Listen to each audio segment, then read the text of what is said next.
I'm not doing my thing. Hello. Do your thing. No thing. No, I'm not. Why? Because you ruined it. Now I'm doing it on the channel. You have a thing to do. No, I don't. Hi, everyone. Hello. Anthony Fantano here. Welcome back. Not really. Well, how are you all doing on this? Podcast number 23. Yeah, how are you all doing on this fine Sunday? Welcome back to the Dark Souls of podcasts. This podcast is now officially as old as I am. Huh. 23. And as old as I'm going to be in like a week. By the next podcast that we record. That'll be cool. Yeah. Wow. So that's worth a one of these. I put something there. Did you like it? Dude, it's pretty funny. You got so much better at editing. Yeah, thanks. So how was your week? Oh, I brought the bathrobe over here, as you can see, because I needed it to record the podcast. That's true. It felt very wrong the last couple times where I wasn't in a bathrobe, because I did it before. And during each podcast, at some point, I'm like, I'm getting too hot. I'm going to take this off. No. You need to put sunglasses on? Yeah, then I'm just the dude. Yeah, so it complements it. Big Lebowski. We talked about a few podcasts back. Don't watch it. Dude, you sounded like really bad in it, so. I'm not going to ever forget about the Big Lebowski. Yeah, it sucks, because, we were talking about some really good stuff when I had a really terrible mic. Did you say you're not going to forget the Big Lebowski? Yeah, dude, I'm never going to forget that movie. Yeah. That movie was an experience and a half. It's a classic. Well. So what the fuck are we doing today? Yeah, I mean, we don't have much in the way of an intro today, I guess. Let's just jump into it. Yeah, or anything. Or what? We're talking about a movie that you recommended. Yeah, and a TV series that I recommended. Yeah, this is weird because I keep during this whole week I was like, the fuck did we recommend each other? And this podcast doing it right now, I'm like, we don't have any recs. That's kind of what it feels like. It felt like there was no recommendation because, well, my recommendation for you was Twin Peaks. We were like halfway through it already. Before we even said we're gonna talk about this next week, so it didn't feel like a recommendation. You didn't really have any more work to do than we were gonna do anyway. Yeah, I didn't have to go out of my way at all, so I was never like. And to be honest, this might be a disappointment out the gate.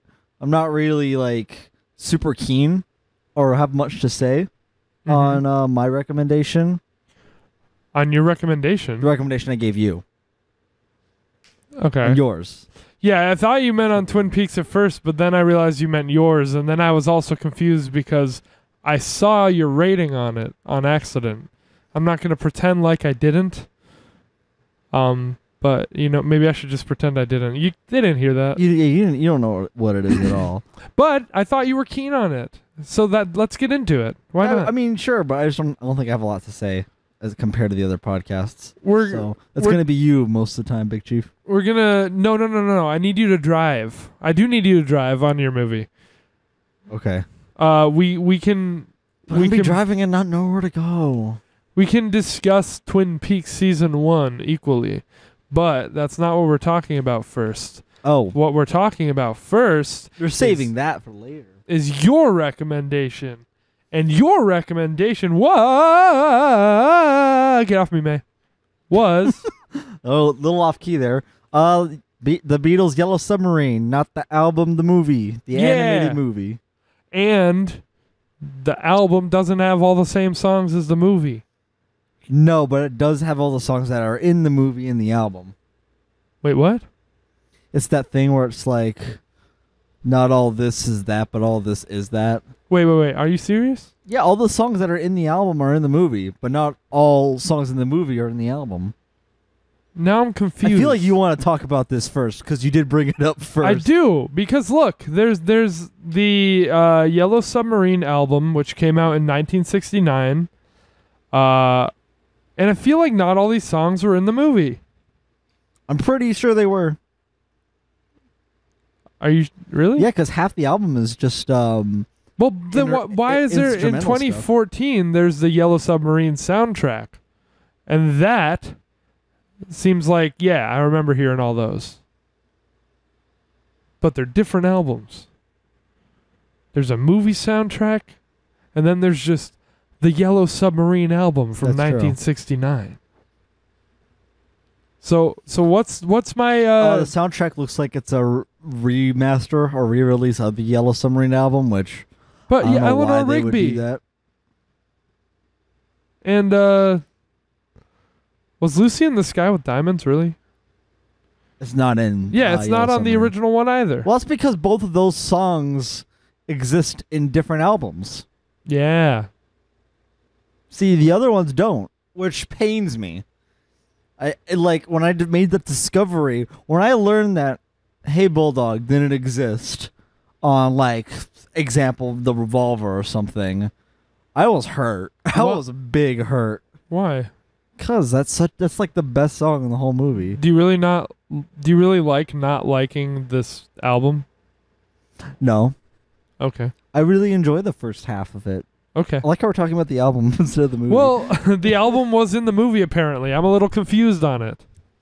Cuz I enjoy the first half because they're really good songs, but the second half, it's instrumental. when it gets to all the C's, the Sea of Time, the Sea of Holes, the Sea of Monsters. Yes, it's all instrumental, and it's not good instrumental. It's boring, I think. Wow.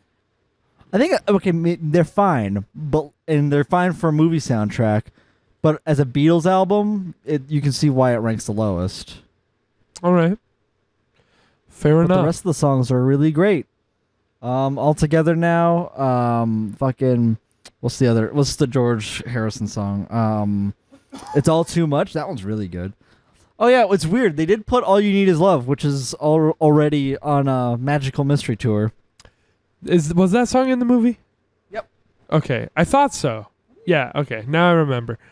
I was surprised that Help wasn't in the movie because Really? of how much they talk about it. Like, how much they say help in the Oh. movie. That would probably be too early Beatles stuff to do. Okay, because they did 'Cause say... they don't really have that sound anymore, and this is... Yeah, it came out in 1969, but when did the fucking movie come out? Did it not come out that year? I don't know. it It's did. supposed to be your 1968. Yeah, you're supposed... No, Come out you 68. got to be the expert on your rec. Normally, I do this for your rec, too, where I'm like, oh, it came out in this year.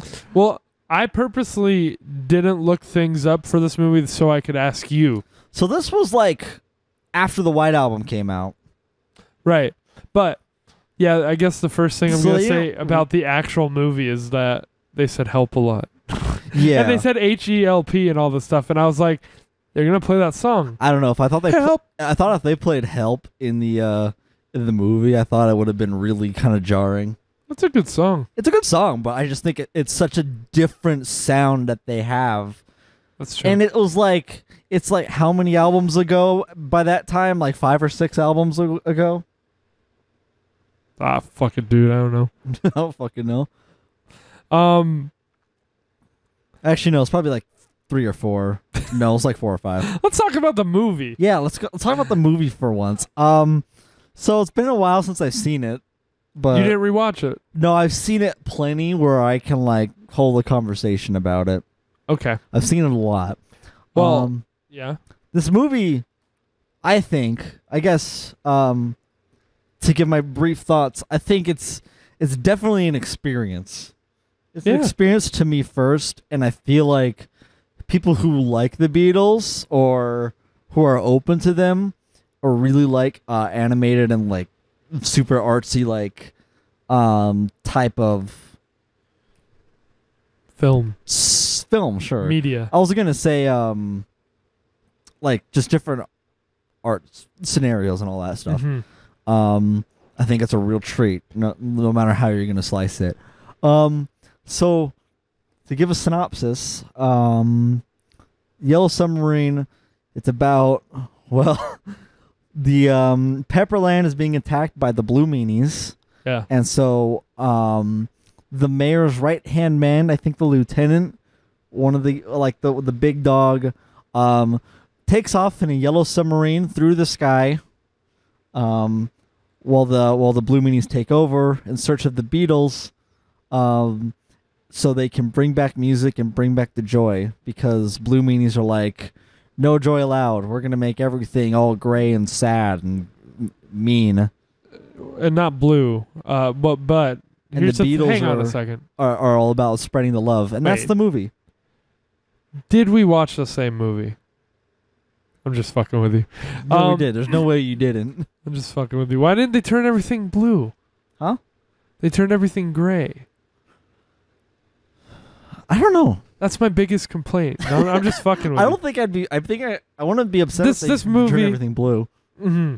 This movie was clearly a not so subtle way of pointing out that the Beatles fucking hate the blues. Right? Right? Am I right? I never thought of that. Are you joking? Or? I'm fucking with you. Okay, stop fucking with me. Let's the get in- podcast isn't where to be fucking with me, because I let- think you're serious. Let's get to my real notes here. My first note right off the bat was just very Dr. Seuss.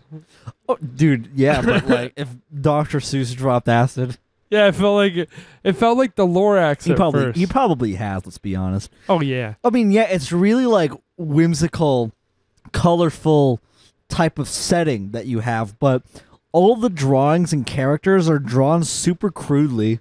Mm-hmm. Like they're not like any satisfying shape, but I think it just makes it charming. Like I remember it. Mm-hmm. You remember how well, weird their hands looked? Yeah. I wrote that note early on, which makes sense because it's early on that it looks like something Dr. Seuss would have made.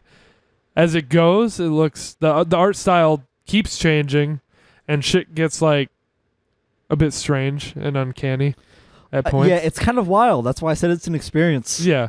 It's kind of people are showing this to you are like, well, they must have done a lot of drugs for this. And I'm like, no. Nah. Who needs it? If you watch this while high, it could probably like enhance You might see Jesus. your appreciation.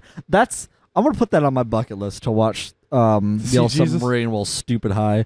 I Yeah. think seeing Jesus is on everyone's bucket list. Let's be fair. Cool. All right. But you're The- probably well- more likely to see him in a pamphlet. Also also right up there towards the top was just that I pointed out all the different styles of art. So I guess we don't have to say much more on that. One of my top notes is why it's so funny.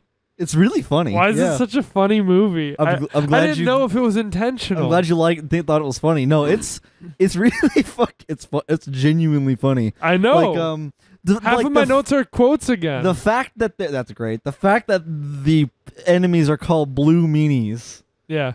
And the head honcho blue meanie, the fucking blue meanies. Mm-hmm. He's just so like it's like he's like Willem Dafoe. Right. Like the way he's just So over the top? his inflection, is over the top, and he's got that different timing. Yeah. His fucking he loves his the glove. You know, Glove. I think it was him. Glove. Like, yeah. Immediately, you know that he's fucking crazy. Oh, yeah. Because one of the quotes I put down, just, yes, your blueness. Yes, What? oh yeah, just, he constantly is yelling. It goes from like super quiet, and then he just what? Yeah, it was fucking great. You don't say yes, you say no all the time. Do you understand? Know your blueness. Okay, wait. So, well, Some shit like that.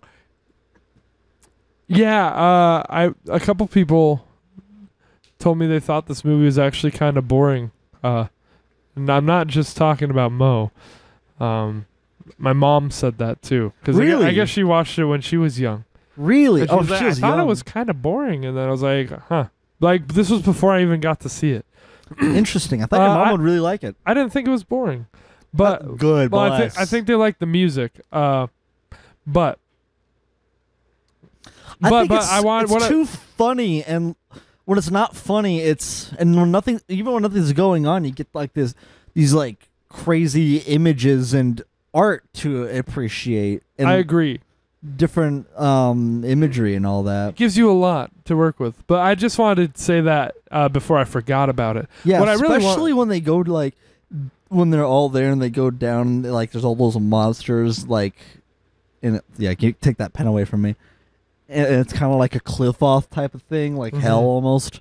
I'm getting ahead of myself, but like just it gets batshit crazy. Well, what I really wanted to get into for a second, was the interpretation of it. I don't have any. Really? I feel like it's extremely on the nose. But I don't know if like I never really looked deeper into it. I don't know if everyone would take the same thing from it. Like the blue meanies turning everything gray and then they save the day with music. Like what do you think the blue meanies represent?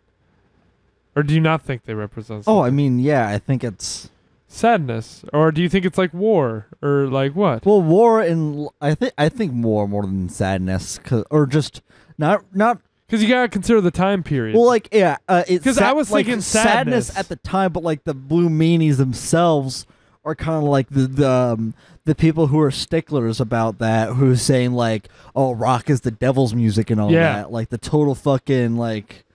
I don't have words for them, but I wish I did. Geezers, I guess. All right, yeah, I was. Well, because you could be a geezer in like 30. I was thinking you've got to consider the time period. Well, yeah, I was looking at them and the time period. Yeah, because at first my interpretation was just like, it's like the sadness, and they're fighting it with music, and then I was like, no, the Beatles were like these hippies. They're probably trying to say some grander thing.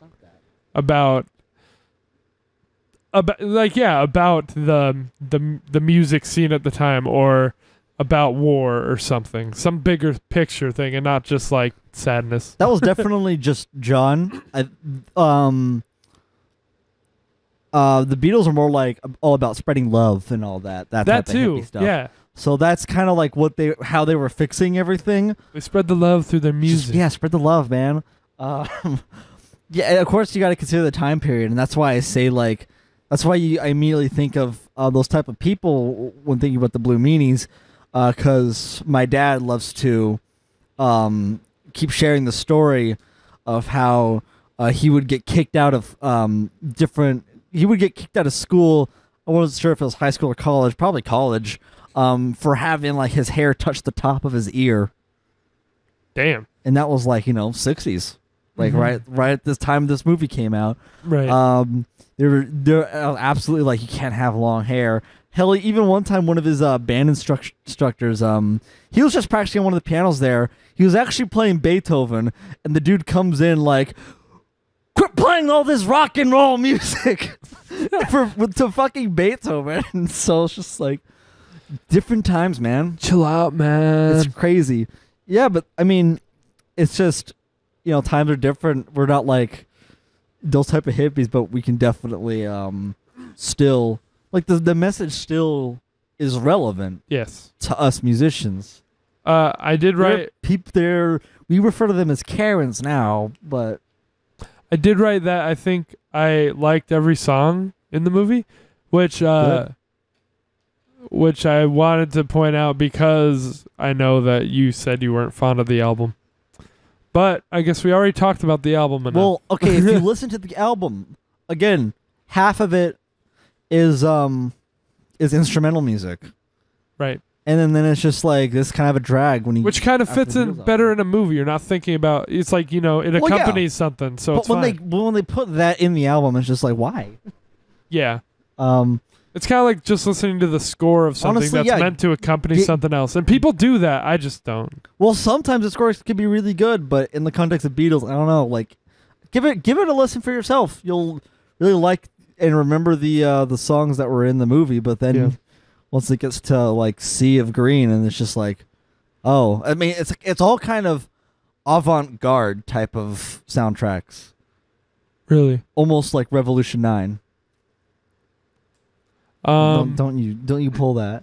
What? There's a really. I know what you're doing. Really? Stop. Let's see. Yeah, and really quick with the music, I think maybe a hot take, but probably not. I think the worst song in this movie is Yellow Submarine. What the? Well, most people do. What? You should have done the Blue Meanie thing. What? Well, I guess most people, like, it's really not that hot of a take to not like that song. I actually feel like I'm the one with the hot take because I think it's fine. Well, I thought it was fine too, but then I heard it 1.5 million times and then discovered the rest of their music, and I'm like, I don't know. Maybe I just have a bias towards Ringo songs that aren't Octopus's Garden. In this house, I'm the one with the hot take. Specifically right now, because you and Mo don't like that song. I'll still listen to it. Like, it's a 7 out of 10. All right. I'm just like, Oh, I asked. I guess it's the worst out of a great pick of songs. this must be a yes. I wrote, were any songs written or composed for this movie? The instrumental ones. Actually, yeah, fucking most of them. The ones that aren't previously in an album. So, Hey Bulldog. Actually, I don't know if it was composed for the movie. It might have just been songs laying around that they're just like, oh, fuck it, let's just toss it in here. Yeah. Let's just toss it in, you know? So I'm not 100% sure. I'd have to do my homework. I didn't leave myself enough context on some of these. I wrote, here, pussy, pussy, pussy, pussy, pussy. Here, puss, puss, puss, puss, puss. Something Here, pussy, happened pussy, pussy. there, didn't it? Yeah, it was the it was a cop. There was a cat Yeah. that was by the Yeah. statue. And first watch, I don't know if you picked up. I don't know if you even. I don't even know if you saw the cat. Did you? Yeah. Okay, because it's just still like a statue. Yeah, but I don't. Then it moves, and people are like, "What the fuck?" But I don't remember why I wrote that down because I thought something happened like after that was funny, or maybe before it. Probably just him. I being like, just puss, puss, yeah, puss, I puss, just puss." wrote that down. It's pretty funny. Yeah, that's right. Okay, so yeah, the guy takes off and like, I can't really spoil any of the landscapes because it's just so like fucking bonkers. I mean, you can But, like, spoil whatever you want. The 'cause Yellow we're Submarine is discussing like on top of this pyramid of stairs, yeah. like really high, and then it plays Yellow Submarine, and we get these really cool opening credits. Yes. With the submarine like Yes. yes going in between like letters, and it's like you kind of gotta look for it because sometimes it's really small. It's just really that part's really cute. But the first Beatle that the guy goes and finds is Ringo, and that's like right where that scene is. Next news. Oh wait, Yeah. did you like the part where the submarine was following Ringo like through those pillars, and it like disappeared behind the pillar? Is that when he got knocked out of the submarine? No, that was like right in the beginning, right when you're first introduced to Ringo. I might not have known it was him. I don't remember Because like the exactly. submarine was like goes just in between. Like, the I pillars remember and like it disappears. Yeah. I don't think I put together that Ringo was on screen. It defies physics Somehow. and it's great. Like in a really did. good way. I did. I liked most of what the art was doing with this overall in this movie. You know. Yeah, it's just throughout. like yeah. My next, I wrote so many quotes. I don't know how much yours jumps, but I like the part where they go find Paul, and it's like you got this huge hallway of doors. Yep, that's and then where all this shit is flying through like Scooby Doo. That's where I'm at. But like you got all these like cars and stuff, and then Paul McCartney comes out in a car, and it keeps changing colors. Yeah, and then I wrote, "Park it here. I'll just park it here." I don't remember that quote. I thought that was supposed to be funny. I don't remember that quote at all, but yeah, sounds it. I love how casually everyone talks to each other, juxtaposed with everyone else screaming. Oh yeah, they're just really soft-spoken British. Just yeah, their voices are really satisfying to listen to. I know. I said, "Is it the Beatles doing the voices?" It is because I didn't even look that up. It is. Okay, they star in all their own movies, which is really cool. That's neat. I didn't know they had more than one movie, but no, they have a lot of movies. Oh God, they do. They have Hard Day's Night, which is I barely remember that one. I think it's kind of more of a documentary, if anything. There's Help, which is another narrative. These are all live action. This is the only one that's animated. And then there's that's a weird title. Fuck. Damn it, I'm gonna look it up because there's the one where they're like this weird island tribes after this sacred ring, and whoever wears it needs to be sacrificed. And it's on Ringo's finger, and he can't get it off. And they spend the whole movie doing that. Ringo. Beatles movies. Yes. No, Yesterday doesn't count. Get the fuck out of here. Well, sorry. I wrote All Together Now. Shit got intense. I guess that's just how the song goes. For the song? It just like speeds up, and then like coupled with the visuals, I was like, okay. Wait, when was that? Early on? I guess so, relatively. Because I thought it plays out. Maybe it plays it more than once. Because it also does it at the credits too. Well, yeah, it does do it more than once. Okay, so I'm getting like Beatles related movies and not actual Beatles movies, so that's upsetting. I forgot what it's called, but if people watch Beatles movies, you should know what I'm talking about. I think that one's my second favorite. What? Yellow Submarine? No, the one I was just telling about, The Ring. Oh, The Ring. okay. The Ring. The Ring. Well, what happened? Yeah, that song got pretty intense since I'd never heard it, and the visuals were going pretty in sync with it. So it's just like, all together now. All together now. Oh yeah, that was when they were all in the submarine, and it was yes, right. That was before Ringo lost his self. Yeah, I guess. I want to talk about George's introduction because it's literally just like you get it really gets realistic looking too. I guess I skipped right over the introduction. Because there's that part where he's like standing on top of a pyramid, but there's like all this like wind and like tie-dye looking color effects happening with the sitar playing in the background. It's trippy. And he just walks out the door just like, hey, what's up, fellas? I think I remember that was just like they were driving around picking them all up one by one. And I forget where they find George. Oh no, he's the fucking Frankenstein's monster thing. That's where John comes from. I meant John. I remember that too. Slightly. Like they go into a room and then like this Frankenstein's monster is laying down, and then it powers up and he like stands up and it's really scary and you got the footstep sounds. And then he drinks a thing and it's like pew, and he turns to John and he's just like, hey, how's it going? This was kind of like a fever dream. And it's kind of like I don't remember a lot of it too. That part's definitely fever dreamy. Like just this whole experience, I'm like, did I watch this? It's just where did they get this idea? When you're talking about this stuff too, I'm like, did I see this? So maybe a rewatch would be good. Yeah. Oh shit. It sounds like. So the case we just skipped. They're in the submarine. They're actually going through the sea of monsters, and then I might not be going in the right order. Are you sure you have nothing to say about this movie? I guess not. There's a lot of great parts. Yeah, I know. Let me get to some. Okay, well, I was going to talk about When I'm 64. I was talking about... Well, not yet. That's my next note. Okay. I'll let you talk then. Sorry. Because Ringo got lost, and that was great. I thought that's after When I'm 64. He was like, I want me, ma'am. I want me, ma'am. Someone said that, and it was funny as shit. Oh, yeah. Because they... That's why I was going to talk about When I'm 64, because then time gets all fucky. And they turn really young. Then one of the Beatles just like, I want me, mom. I wrote something about that. Might have been Paul or Ringo. Said I imagine, because this happened to me. I imagine when all the numbers are like counting up to 64, like whenever a viewer is watching and they see their age, they're just like, damn, that's crazy. Like, it's reflection time. Oh, I didn't think And I was like, everyone can relate to a number in that section, unless they're older, and then like they're probably like, shit. Yeah. Like, just as soon as that hits your number, you can it's relatable to anyone.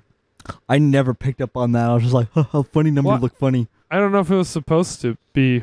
Well, yeah, it was, right? Because it's all about When I'm 64, like, will you still love me or whatever. Will you still love me or whatever? Yeah. Will you still need me? I just know, like, as it got closer to my age, I started to feel like the anxiety of, like, shit, I'm old. Like, and I bet, like, everyone just feels like that. Oh, yeah. Up until they're 64. No, I get what you were talking about. I just haven't thought of it when I watched this. Probably because the last time I watched it, I wasn't even 20 yet, probably. Right. Maybe. I don't remember. Yeah, that's a trippy part because, like, First, yeah, they all go younger, and then someone turns the clock back forward, and they all start growing these comically large white beards and start dancing and shit. The fucking yeah. Then And they also see themselves in the Yellow Submarine, like in a different time. yes. Like they pass by themselves. And then Yeah, then Ringo gets ejected somehow. I think after that, yeah. So I guess the I Want Me Ma'am was a little bit before that then. Yeah. Yeah, because It's that really yeah, quotable. because my notes about him were after that, I guess. The ship opens up, the Rolling Stones flag comes out, and they're like, "Oh, wrong one." Oh, wrong one. I thought that was pretty good.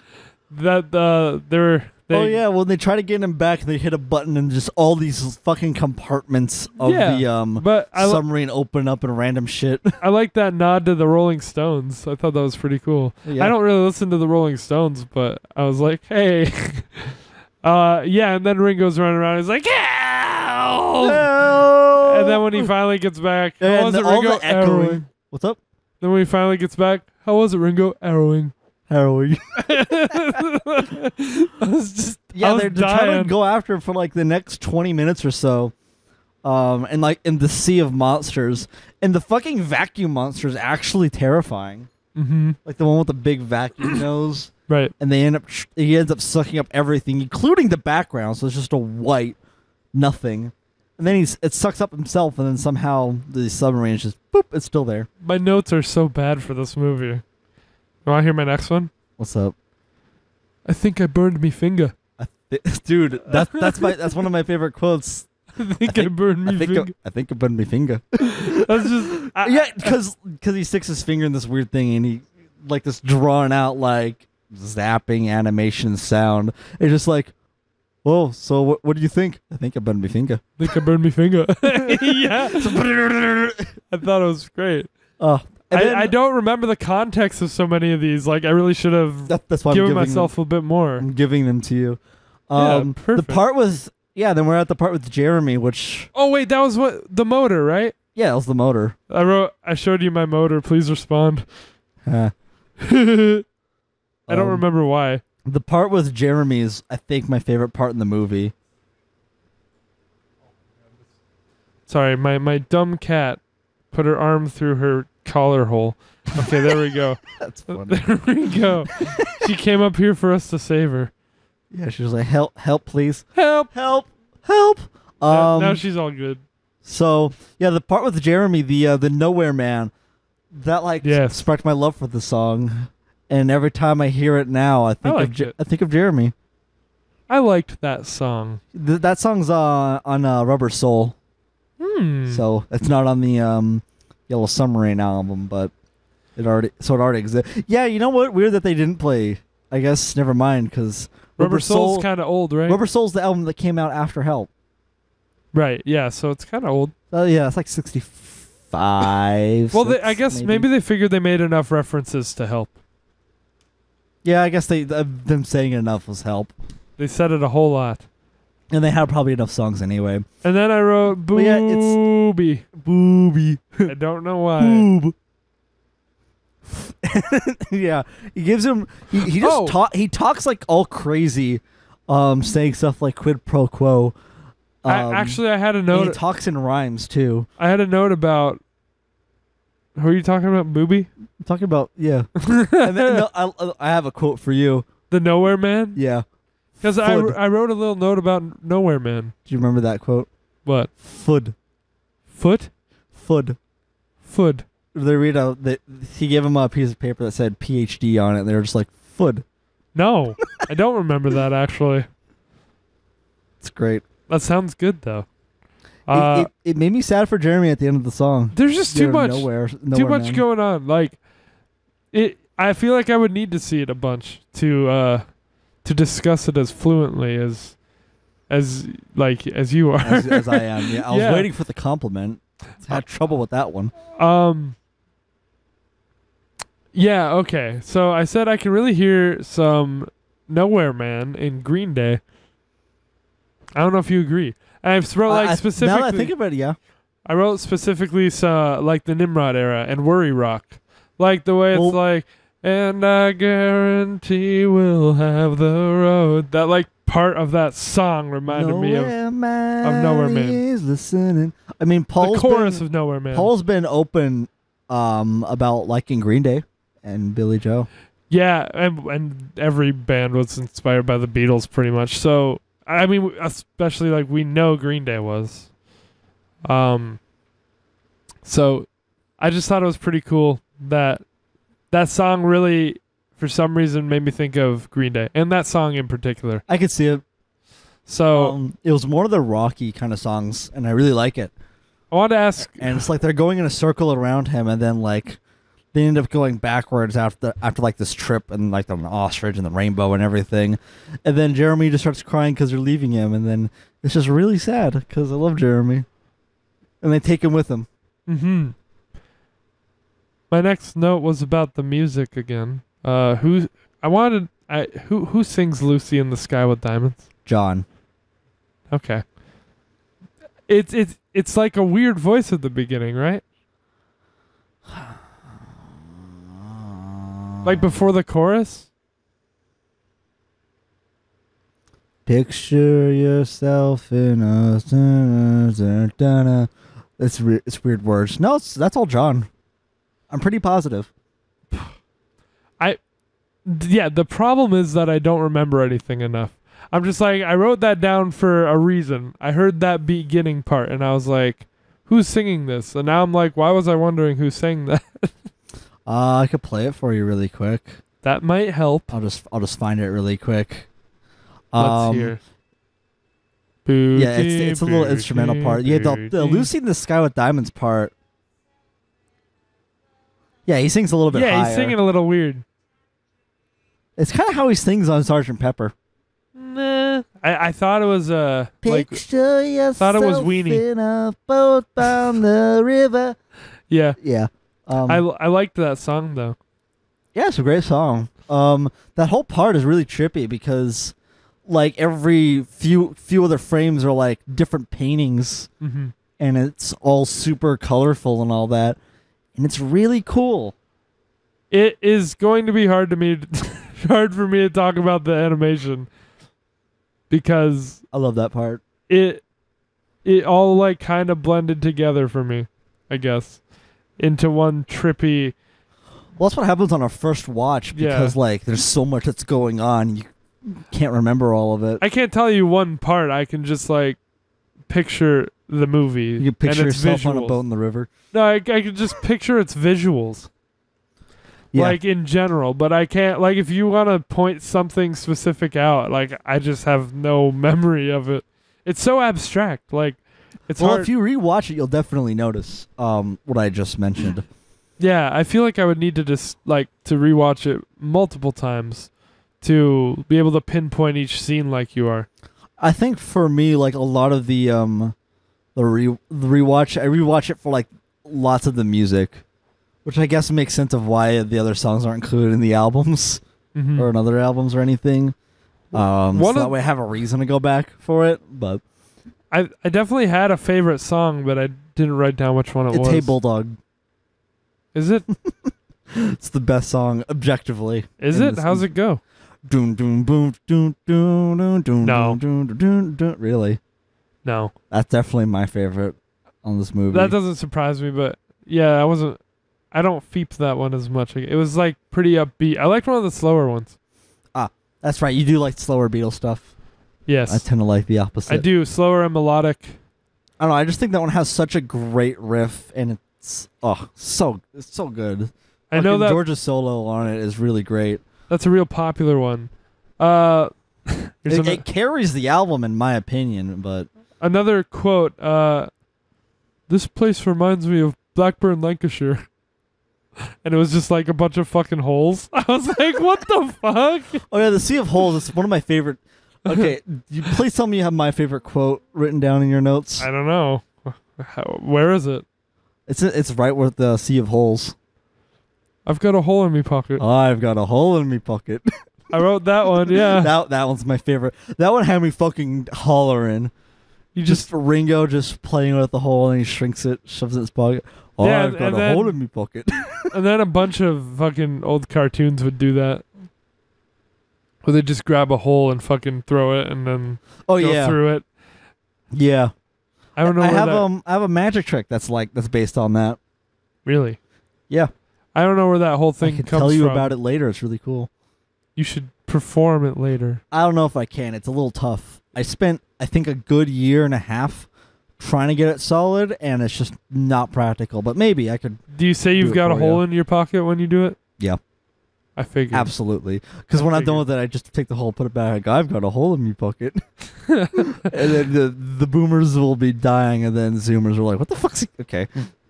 Which are like half my jokes in Magic, but I digress. My next quote was, "He's been bonked. He's been what? He's been bonked."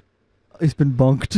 He got bonked. I just love how they referred to Oh, it. yeah, as that. wasn't And then there they're that- like, "He needs to be unbunked" or some shit. Wasn't there that purple monster that got in mixed up with Ringo? And they were saying how he's super ugly and has no friends. Yes, that so happened. fucked up. He's so ugly. Yeah. Really ugly.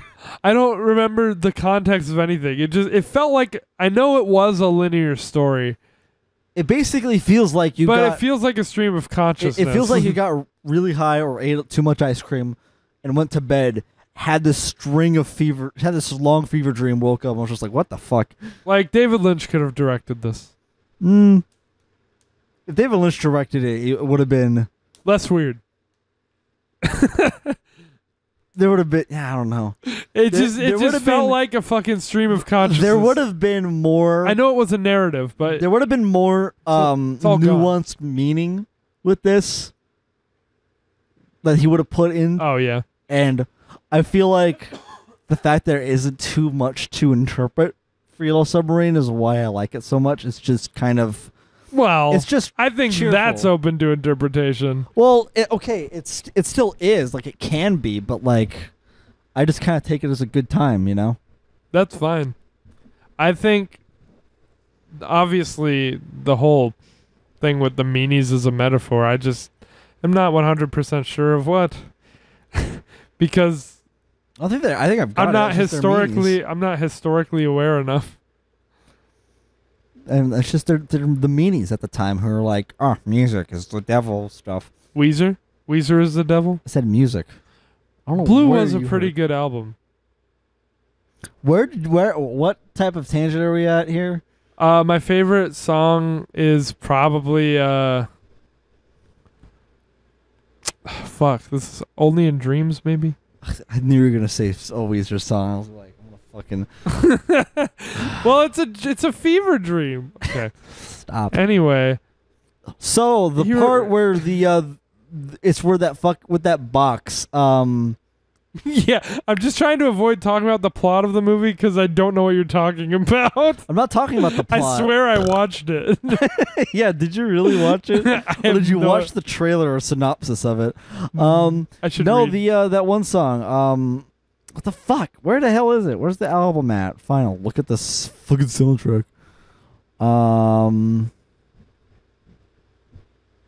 Only a Northern Song.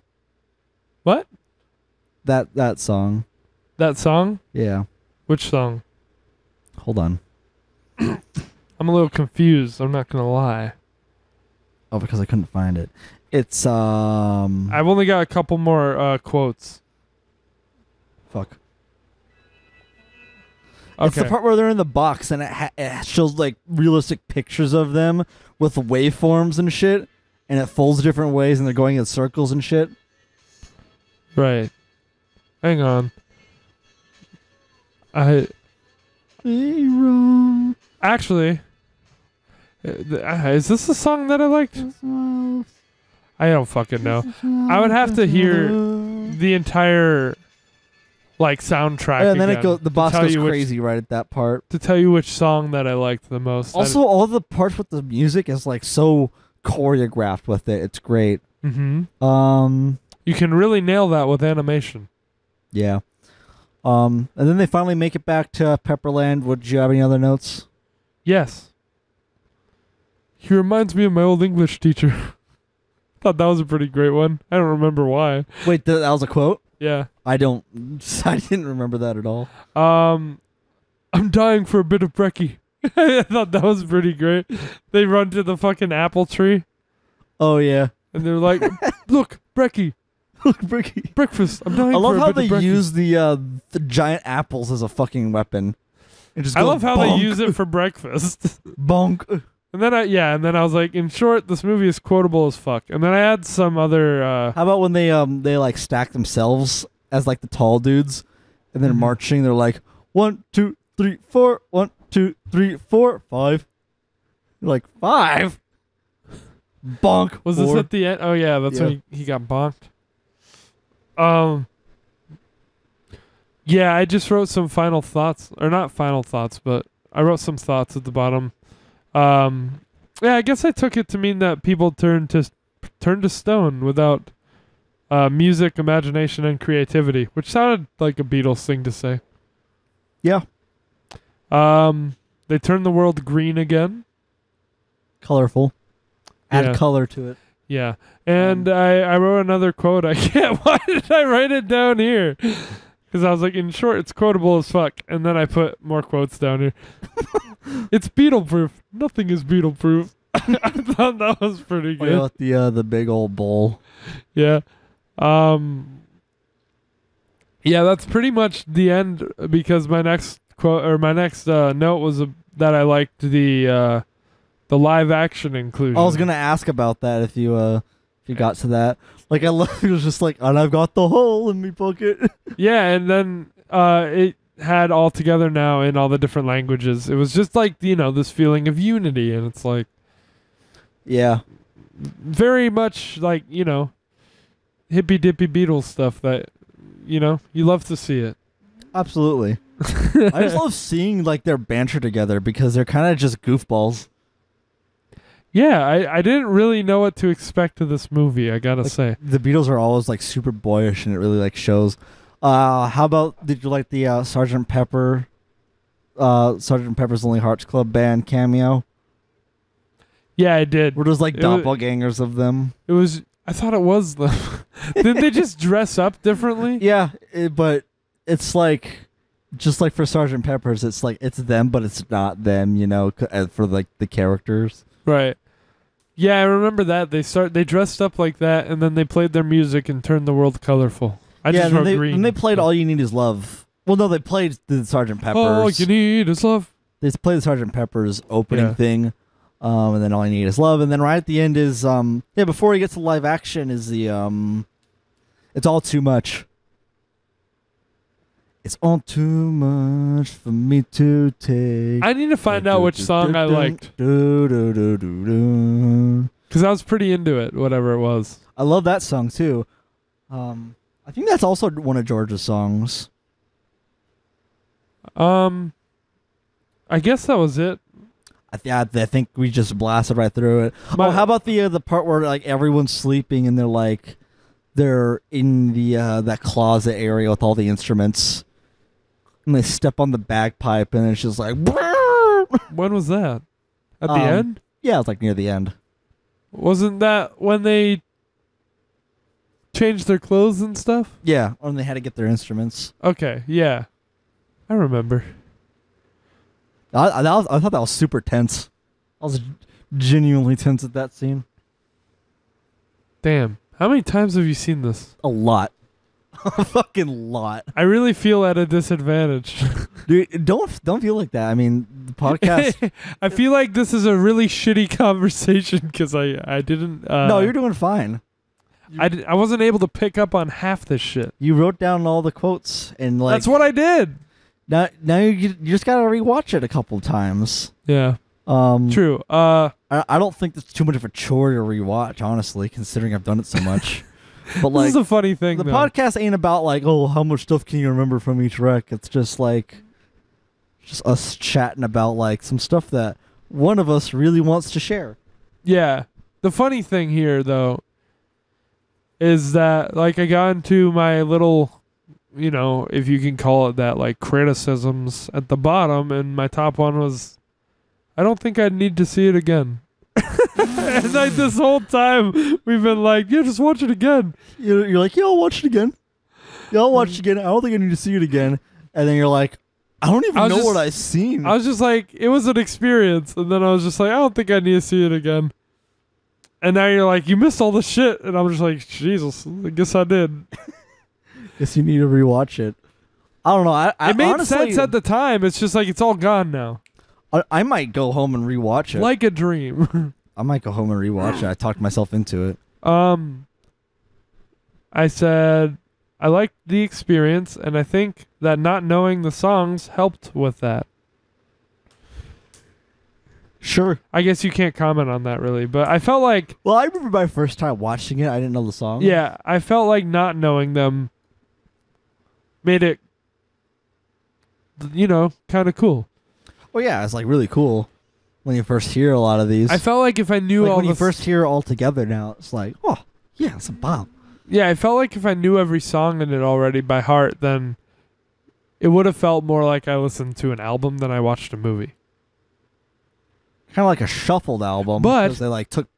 But maybe I would have been able to focus more on the visuals and the story if I did know the songs. So who knows? Yeah. I love the voice acting. The voice acting is top notch in this. I would agree. I think that their delivery is just every hilarious. Role is great. The blue meanies, the big head honcho meanie, Jeremy. Mm-hmm. Also, I love how the big dude just gets Jeremy just poofs all these flowers on him. It's just covering him with flowers, and he's just losing his shit. Right. Because he's like, bloom, bloom. No, bloom. I remember. I'm just trying to... What happened with Jeremy at the end? He's just chilling. He's just chilling. He's just there. All right. They go bloom, and that's the end of the movie, pretty much. They show him in the after credits themes, and then we see the credits. Yeah. Then we see the live action Beatles, and that's it. And I feel like I haven't seen it in a while, but I feel like they all like kind of brought back their mid-60s look for this.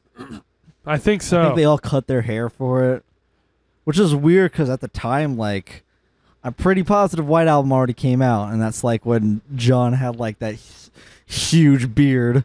Yeah. I could be mistaken. It could have been right before or during White Album. I think he looked a little different. Or they honestly, no, they could have just... They could have done this right after Sgt. Pepper, and it just took a year for production and all that. That's that makes also sense. Possible. That makes sense. I'm going to go with that because I'm pretty sure this movie's pretty heavily inspired off of Sgt. Pepper. And the Beatles. Oh, then again, All You Need Is Love was on it, and that was on the album after. So I don't know what the fuck I'm talking about. I'm going to shut up now. All You Need Is Lasagna? And then I'm happy. That's it. All I need is lasagna, bro. I'm good. All right. I guess that's it. I guess so. That's it. It didn't feel fulfilling for me, so I can't imagine it did for you. It's just because I didn't fucking remember shit. I mean, I'm glad you thought it was funny and enjoyed the music. And I enjoyed it art style. overall. I could have maybe connected with it more, is what I would say. It's kind of that's like maybe my biggest thing. It's just it's kind of ambitious to ask and to show someone. Yeah, honestly, because they're not gonna like fully click with it. Like at first. For me, it'd be a win if you would actually at some point want to end up rewatching it to get those details and just enjoy it. But yeah, any closing thoughts? That was my last note. Is that just overall I could have connected with it, and then could have connected with it a bit more. But that doesn't mean I didn't enjoy it. And I've got my rating. So when you're ready, sure, we can do that. Closing thoughts for me. Yes. Yeah, I mean, I'm a huge Beatles fan. They were like my favorite band for the longest time, and this just cemented its place in one of my favorite spots, I guess. Yeah, the rating might surprise you because you already know what it's gonna be. Yeah, unless you changed it. But I think through, like I said, this movie is an experience, and I'm gonna really enjoy showing this movie to people that I'm close to. and be like, "You want a fucking wild ride? Here we go. Let's go. Buckle the fuck in." You want me to give my rating first, don't you? Yeah. I was just gonna say. Finish up. Your thoughts. The sound is also like super good. If you got like soundbar probably makes it sound really good.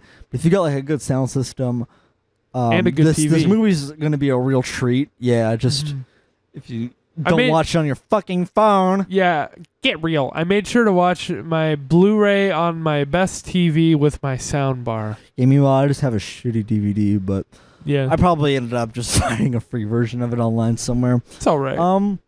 It was really hard. Super quotable, and like it also like kind of cemented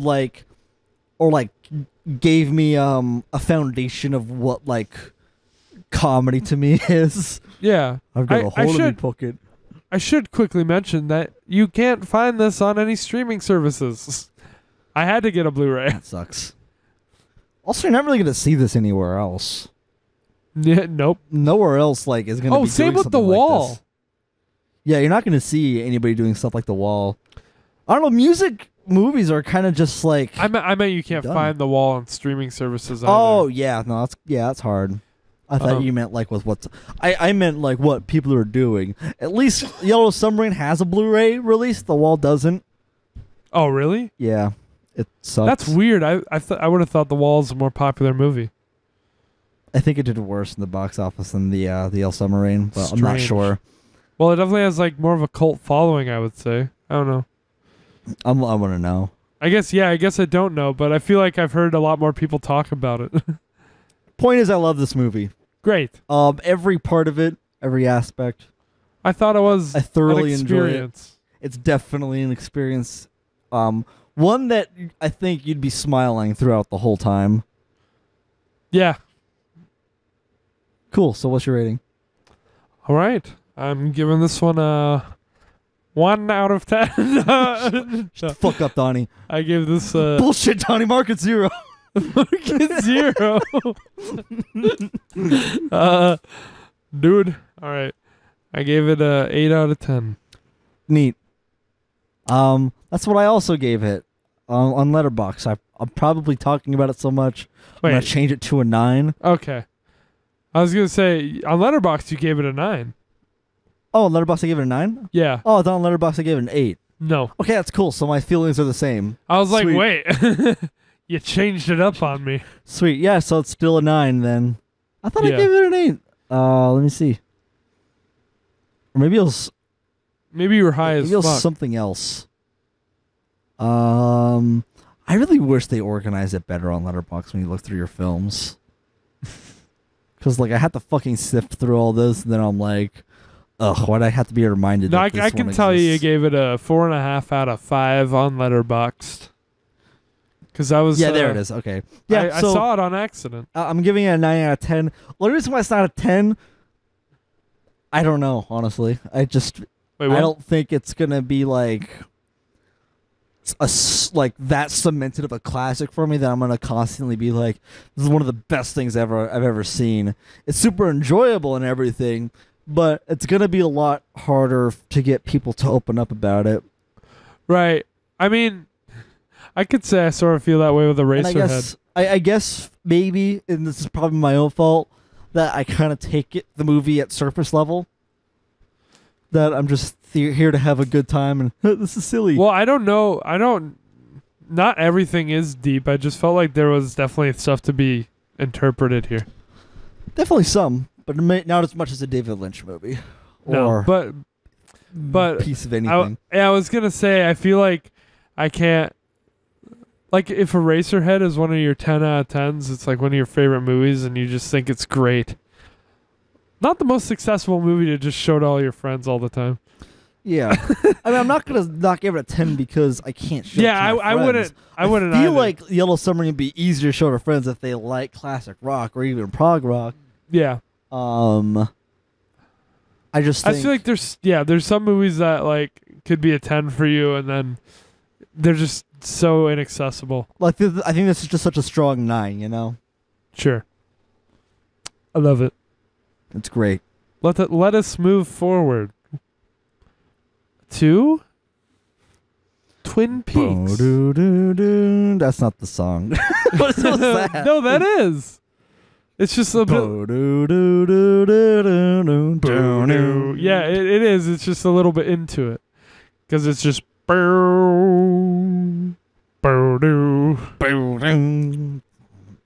Well, we watched season 1. We watched season 1 of Twin Garbage. Peaks. No, I'm just kidding. Twin Bad. Pin Tweaks. So Another David Lynch film. Not really. No, it's a TV show with Yes. 3 seasons. I don't fucking know. I will be explaining that in a second. Okay, I'll shut up. No. What do you want to say? Oh, I was just gonna say we're like reviewing stuff that is like kind of older. We This- are. This came out in the 70s, didn't it? Twin Peaks? Yeah, 90. 90. This Was came it out. set in the 70s? No. This Eraserheads from the 70s. Yeah, I was about to say. I think I'm high. 'Cause I'm Twin Peaks. This season of Twin Peaks came out in 1990. U.S. Right. Okay, cool. No, you said the 90s, so you already got my reaction. But it was 1990. I guess that's like maybe why it feels slightly 80s to me. I mean, I thought the setting was older, not like the time it came out, but like...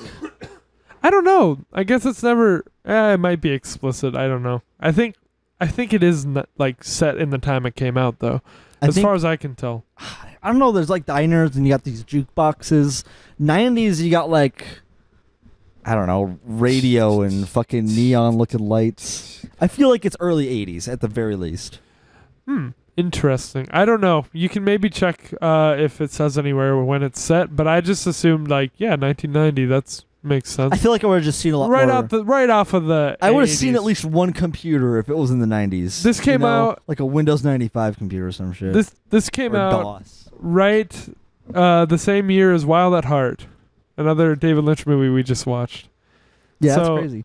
So that's kind of funny. Yeah, so quickly, I had to watch this season for like a week and a half and not say anything about it to you. Which I Which must have didn't been like. torture. Yeah, it must have been torture for you. For me, like I explained earlier It's today, probably pretty easy for you. it was easier just because, like, well, I mean, it would have been torture for you too because We didn't. I would watch it, formulate like kind of impressions, and then immediately shove in the back of my brain and not think about it for Yeah. like the duration of this time. And like a couple of things slipped here and there, Yeah. like which was going to be impossible anyway for it to not slip. Like to mention that I love Cooper and he's my favorite character. Who doesn't? He's Yeah, got to be your exactly. favorite. I feel like. You know what? Keep talking because I forgot. Big Ed's probably my second favorite character. He's just really lovable. Yeah, you told me you like Big Ed. I love Big Ed. Yeah. Did you like the show? Overall, yes. Okay. I very much enjoyed it. Okay, that's good. The music is phenomenal, even though there's only 2 songs, but they're really great. There are more than 2, but barely. There's only 2, but There's the Audrey song too, but it's just like a kind of like a smooth jazz kind of. how about for like another podcast, we're gonna rank the do a tier list of the characters. from. There are a lot of characters, but There are a lot. I remembered what I wanted to say. I feel like there are too many characters in this show. Okay, we'll get there. Yeah. I wanted to explain to you because apparently I never did. How this series came out, and that's season 1, and then season 2, and then the movie, and then season 3. I see. Now, here's the other thing. Season 1 and season 2 were, in succession. 1990 and 1991. Then the movie, 1992. And then season 3 came out in 2017. Oh wow, Yep. that's gotta be jarring. And it's very different I from would the rest of it. imagine. Yeah, it's Jesus, 20 years later, more 25. 25 years later. Fuck me. It's quite it's quite a thing to, because That's tough. That's tough. yeah, because when I was looking at Reddit, and like I was like, oh, these people think season 4 is coming, and then you just didn't seem to have any problem with that. I was like, you're not wondering why a season 4 would be coming? You're like, no. I forgot. That is so old. I honestly forgot that Twin Peaks came out in 1990. Because, like, sure, it's dated, like, it's old, but, like, it doesn't feel 30 years old. Yeah, it is. But, you know, like, it felt like it could have been, like, early 2000s, or maybe even 2010s. right. Just kind of shot in that way deliberately, you know? Right. It I don't know. Obviously, I guess no one knows, but it seems like there's been a stream of hints that maybe a season 4 of Twin Peaks is coming. So that would be interesting. Bathrobe is off, fellas. Huh? It's hot. I've got that box set right there, so I'd be a little disappointed. I guess the connection for these two wrecks is that they're both kind of old And weird. and have great music. Well, I don't know. There you go. How weird do you think Twin Peaks is? Not much, honestly, compared to what else David Lynch has done Right? that you showed me, which is refreshing. You know, he's not going to, like, Lynchify everything he touches. Not Yeah. like I don't enjoy, like, the other stuff that he does. We watched a movie he did It's today just- where he didn't Lynchify it. No, but it was Disneyfied, so which is arguably worse. Yeah, we watched a straight story. All right, keep talking. So I enjoy having some variety and like versatility in the same director. Right.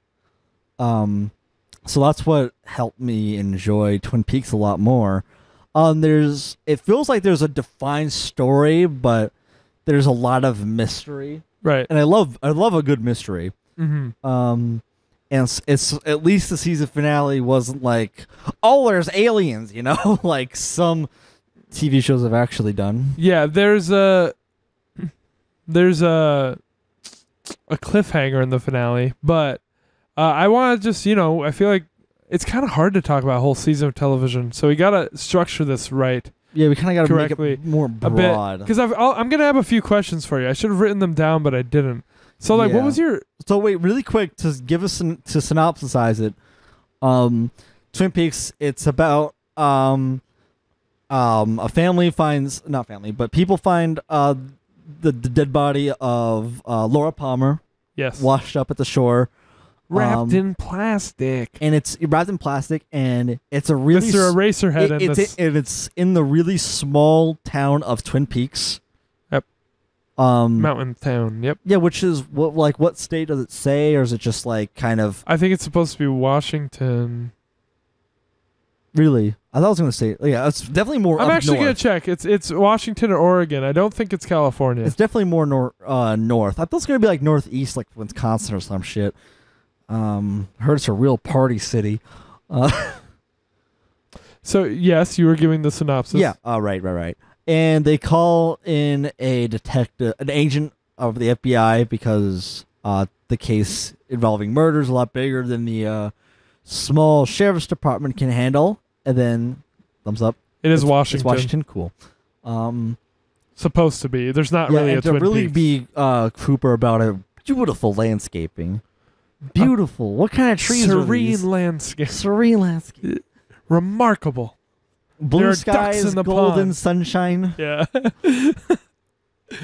Oh, man. So yeah, that's pretty much it. And obviously Cooper is kind of, which is the FBI agent. He's an interesting fella. He's a loon. He's a little colorful. He's kind of like, even though he you just can feel he just David forms- Lynch's personality coming through him sometimes. Yeah, I mean he's different. He's kind of off color than the rest of the what do you call the cast? people? I don't- The villagers, the inhabitants, the Yeah. The whatever you want to say. the residents, The community of Twin Peaks. Yeah, because they're all kind The of like residents, yeah. they kind of almost strike me as the people who live in your hometown. Yeah, Super I would agree. small, where they're Absolutely. kind of just like, kind of life's the same, nothing much to do, but like they're not like unhappy. Right. not terribly so, not more than normal people. Right. They still live like a pretty normal. Whenever time this was supposed to be set in era, because a lot of it is like a lot of the cast is set around high schoolers. Right. For David Lynch, a huge theme just among his work in general, the ones where he had a lot of creative control, a huge theme is always mixing the mundane with the macabre, and Twin Peaks does that. For sure. And Cooper is definitely the macabre, but it's... Macabre? I wouldn't say so. You know what macabre means, right? What? It's like kind of the more dark and sinister. Oh! Yeah. Cooper is not the macabre. I thought macabre meant, like, extraordinary. Or, like, out there kind of thing. Well, I can get us a or definition, different. But I believe it's supposed to mean... like the mundane, dark like and everyday melancholy thing, and then because darker and more sinister things are a part of everyday life, you just don't always see it. Sometimes you have to look beneath the surface, which is a big theme in another one of his films that we'll get to shortly. Sure. But okay, I was just gonna say, Cooper is definitely like, stark contrast to the rest of the attitude. Right. And at first it's jarring because you're used to that, but then you love Cooper like really quickly. Yeah, he shows up about 40 minutes into the pilot, and it's just like he's just like love at first sight. Do you have any recommendations for a good motel with reasonable prices? Yeah, he's like, Diane, I've never seen more trees in my life. And like, that's just the introduction you get. And I need to really find out what type of species these trees are. And I was just like, there's the boy. Macabre means disturbing and horrifying because of involvement or depiction of death and injury. Ah. Well, there you go. That's definitely the case with Laura Palmer. Yes. Now, and the whole show is themed around trying to uncover that mystery.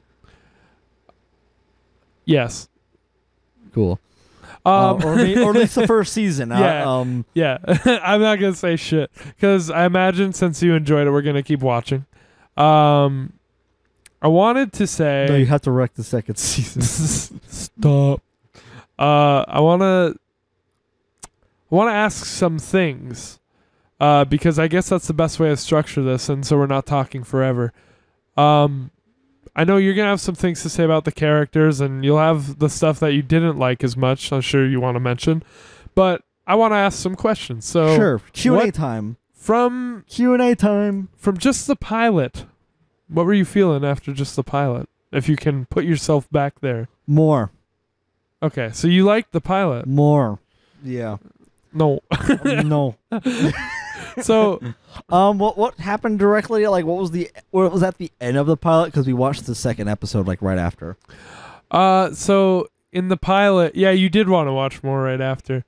The pilot is mostly the discovering of Laura Palmer's body, and introduction of Cooper and the other characters. Then, pretty much character by character, we see the town react to her death, and everyone's which is kind of surreal. Like it's interesting reactions when you first watch it, but then once you realize like the different characters' involvement with Laura, it makes sense. Right. Like Booby's reaction and James. Yeah. James's reaction too. James's reaction is the best meme. That face that the subreddit loves. Yeah. And it's just one by one, like the principal. You see the father's descent into her parents, hysteria and madness throughout the season. Yeah. But her parents, it's pretty heartbreaking with the mother, yeah, the mom and the dad. I think, yeah, both. Because the dad, absolutely, Leland, he's so like straight about it, and he's like the first one who's told when he's at the sheriff's, he's at the Great Northern, or I think that's what's called. Yeah, and he just drops the phone and it's hanging there, and it zooms in on like the wife realizing. After Harry comes in with the news. I think it's great. I think it's the best directing that Lynch has done. I think. Really? Like how shots are lined up, pacing. That pilot was like it's pretty. That really pilot is like all Lynch. It's emotion filled. Yeah, I figured it was going to be like I watching this pilot, I thought like, damn, Lynch probably like loved to have the field day on this one. Like, Yeah. he has his hands all over it, and it's great. So, I think the pilot alone, like, it's like the first season of The Walking Dead. Oh, like right. the pilot of The Walking Dead. It's just like there. The first season of The Walking Dead was especially great too. But yeah, so where does episode 1 end? I can't remember exactly right now, but it's mostly you see the town react to the news, and then Cooper comes in. I think it might end around the time he discovers.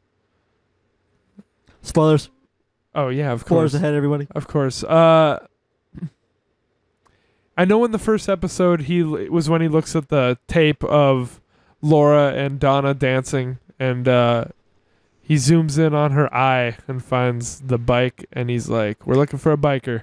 That was all in the first episode, and I love that scene with Bobby in the first episode when Bobby is like, "I did not kill her. What the fuck?" They're like, You think I killed like that realization. Yeah, and he's talking to Cooper, and then like he just asks a question, and Bobby loses it, and then Coop's just like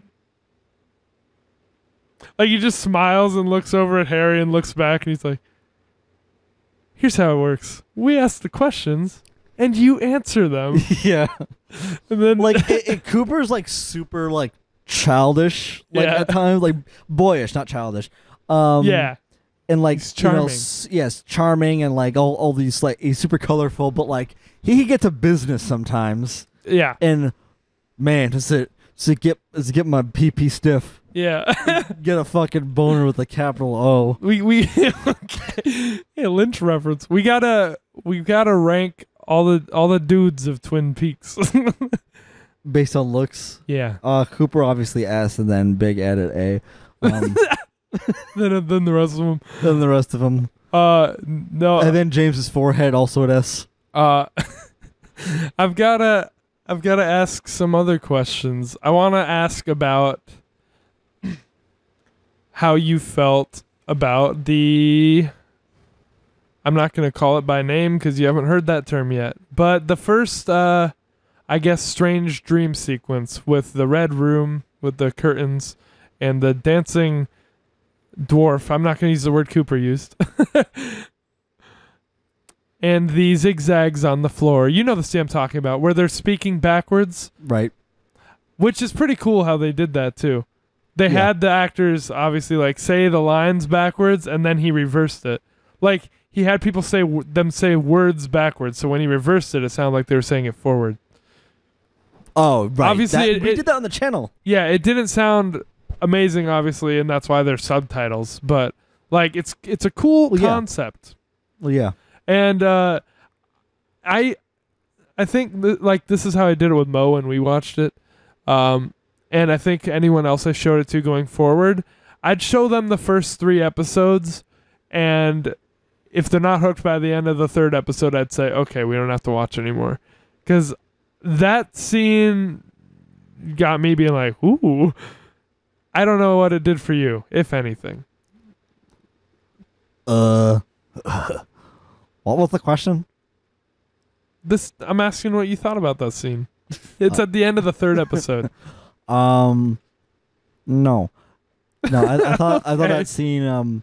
I thought that dream sequence scene was done as well as the dream sequence scene in Mr. Robot. It's just like really surreal. Oh, right.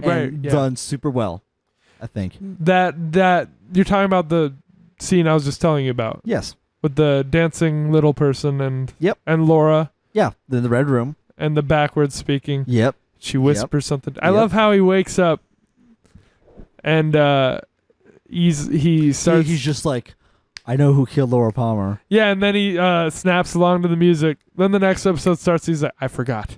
I know who killed Laura Palmer. Who killed Laura Palmer? I forgot. Yeah, he tells him the most crucial detail. He tells him everything that we remember, that we saw, the audience, and then he's like, I forgot. I feel like normal people though would like get upset like Yeah, they, well, they would feel obviously. robbed of that cliffhanger because like, oh, he knows, but then like he really forgot. But I'm like, I mean, It's fun. it's Cooper. It's funny, and like you're in the third episode, and you No, really think okay. like he's got it. I thought what you were gonna say is that you feel like a bunch of people or nobody would really like take this guy seriously who's using his dreams to solve a murder, and I was like, well, duh. Like, but Well, no. I was for some talking reason, I about thought that. that's where you were gonna go. No. Oh, yeah, I was gonna. Well, obviously, we're gonna talk about Cooper's investigative style, I love and it. yeah, it's really just out there and like not based in logic or even reality most of the time. Right. But like, I feel like to get all interpretive, I feel like this Which is you Lynch being like, "Fuck it, who cares?" Fuck it, dude. It's just like, I mean, do we really give a shit like how they figure it out? Me, like personally, no. If you want to, if you want a satisfying, like based on evidence, kind of daisy chain, mystery being solved, watch shit like Unsolved Mysteries or like FBI Files or Cold Case Files or some shit like that. Yeah, there's Based in surrealism reality. here. It's Lynch. It's like when you base it in fiction, and I'm including CSI Investigation because Right. that is also like kind of, you know, you Fictitious. kind of make some jumps, especially for movies and TV shows. Here, Lynch is just like not holding back, pulled out all the stops. She's like, "Fuck it, he's gonna go off on a dream," and throwing rocks at some glass. I like that a lot too. I love that scene when I don't know what you thought about that. I thought that was. I really liked it too because I thought that was more theatrical foreshadowing It was a lot of fun. rather than like Yeah. you know. It's a lot more fun to like base it on that than like kind of sprinkle little bits of and like kind of lead the characters on a leash. He brings, Here, yeah. like with that scene. Oh man, that burp tasted. I'm trying like, to explain the scene. that. I can do that after if you want. I just burped and it tasted like weed. When he throws the rocks and like it, and he when he says the doctor's name, and it gets knocked. Jacoby. Yeah, Jacob, and he gets knocked over but doesn't break. He's like, make a note of that. And like he's like, also telling us "Make the note viewer that-" to make a note of that. Like he's related but Yeah. not directly involved. And I Right. think like that's really that for me outlined like what Lynch is doing and how they're uncovering this mystery. Right. They're And doing it based off of more narrative and theatrical sense rather than based in logic. right. And there is some stuff obviously I can't say because it's revealed later that I want to say, but we'll just talk about that some other time. Maybe when we're all done, like all through season 3, we can discuss it if you want to. We'll see how you feel by then. But what I wanted to say about that scene you're talking about is explain it for a second. That Cooper brings all the station, the sheriff's department, out into the woods. All 5 people. Yeah, and has a chalkboard, and he's got Tibet on the back it's of like, it. before we get into the investigation about Laura, I'd like let me to tell talk you- about the plight of the Tibetan people, and like he goes into the. I don't remember exactly what it is, but I've got to assume was it to do with meditation? Yeah, he said it's a meditative form of reaching into the deepest reaches of the mind and finding answers in subconscious places. and that's a real thing too. Lots of Indian tribes do that to get visions and things like that. And I almost said Cooper. David Lynch is actually big on transcendental meditation. Like he does that shit. He always has. Like Explains a lot. yeah, so like it especially explains why he'd make a scene like that. But yeah, so he goes over, he talks about Tibet for a little bit, and then everyone's like, what does that have to do with anything? And then Well, like I like how as soon as he says Tibet, pulls the map down with the fucking instructor's baton thing. yeah. Everyone leans in at the same time. Yeah. And then so he sets up a bottle on a stump about like, I don't know, like 30 feet away, however far that is, and then just writes down all the names that have J in them because that's the only lead they have at the time. And where it was a diary entry of Laura saying she can't wait to see Jay. yeah, and he begins to throw rocks at them all from a distance, and he believes that like the intuition will subconsciously line up, and when the right name is called, he'll strike the bottle. And yeah, he's like, I didn't even pick up on that whole intuition thing. I was just like, this is a neat way of showing this. Yeah, and then he was like, kind of Lynch giving us the viewers like a actual representation of who's involved. yeah, At the same time, the characters are figuring that out. and then right when he hits Jacoby, I think, and he's like, note that the bottle was struck but did not break. And I really do love that scene. I don't know why. It's one of my favorites of the show, maybe. that's actually Interestingly, they erase One-Eyed Jack, right. which actually is really relevant at the end of the season. That's true. As they go through, fuck, I started petting my cat and I we're forgot both everything. distracted by your cat. Damn it, May.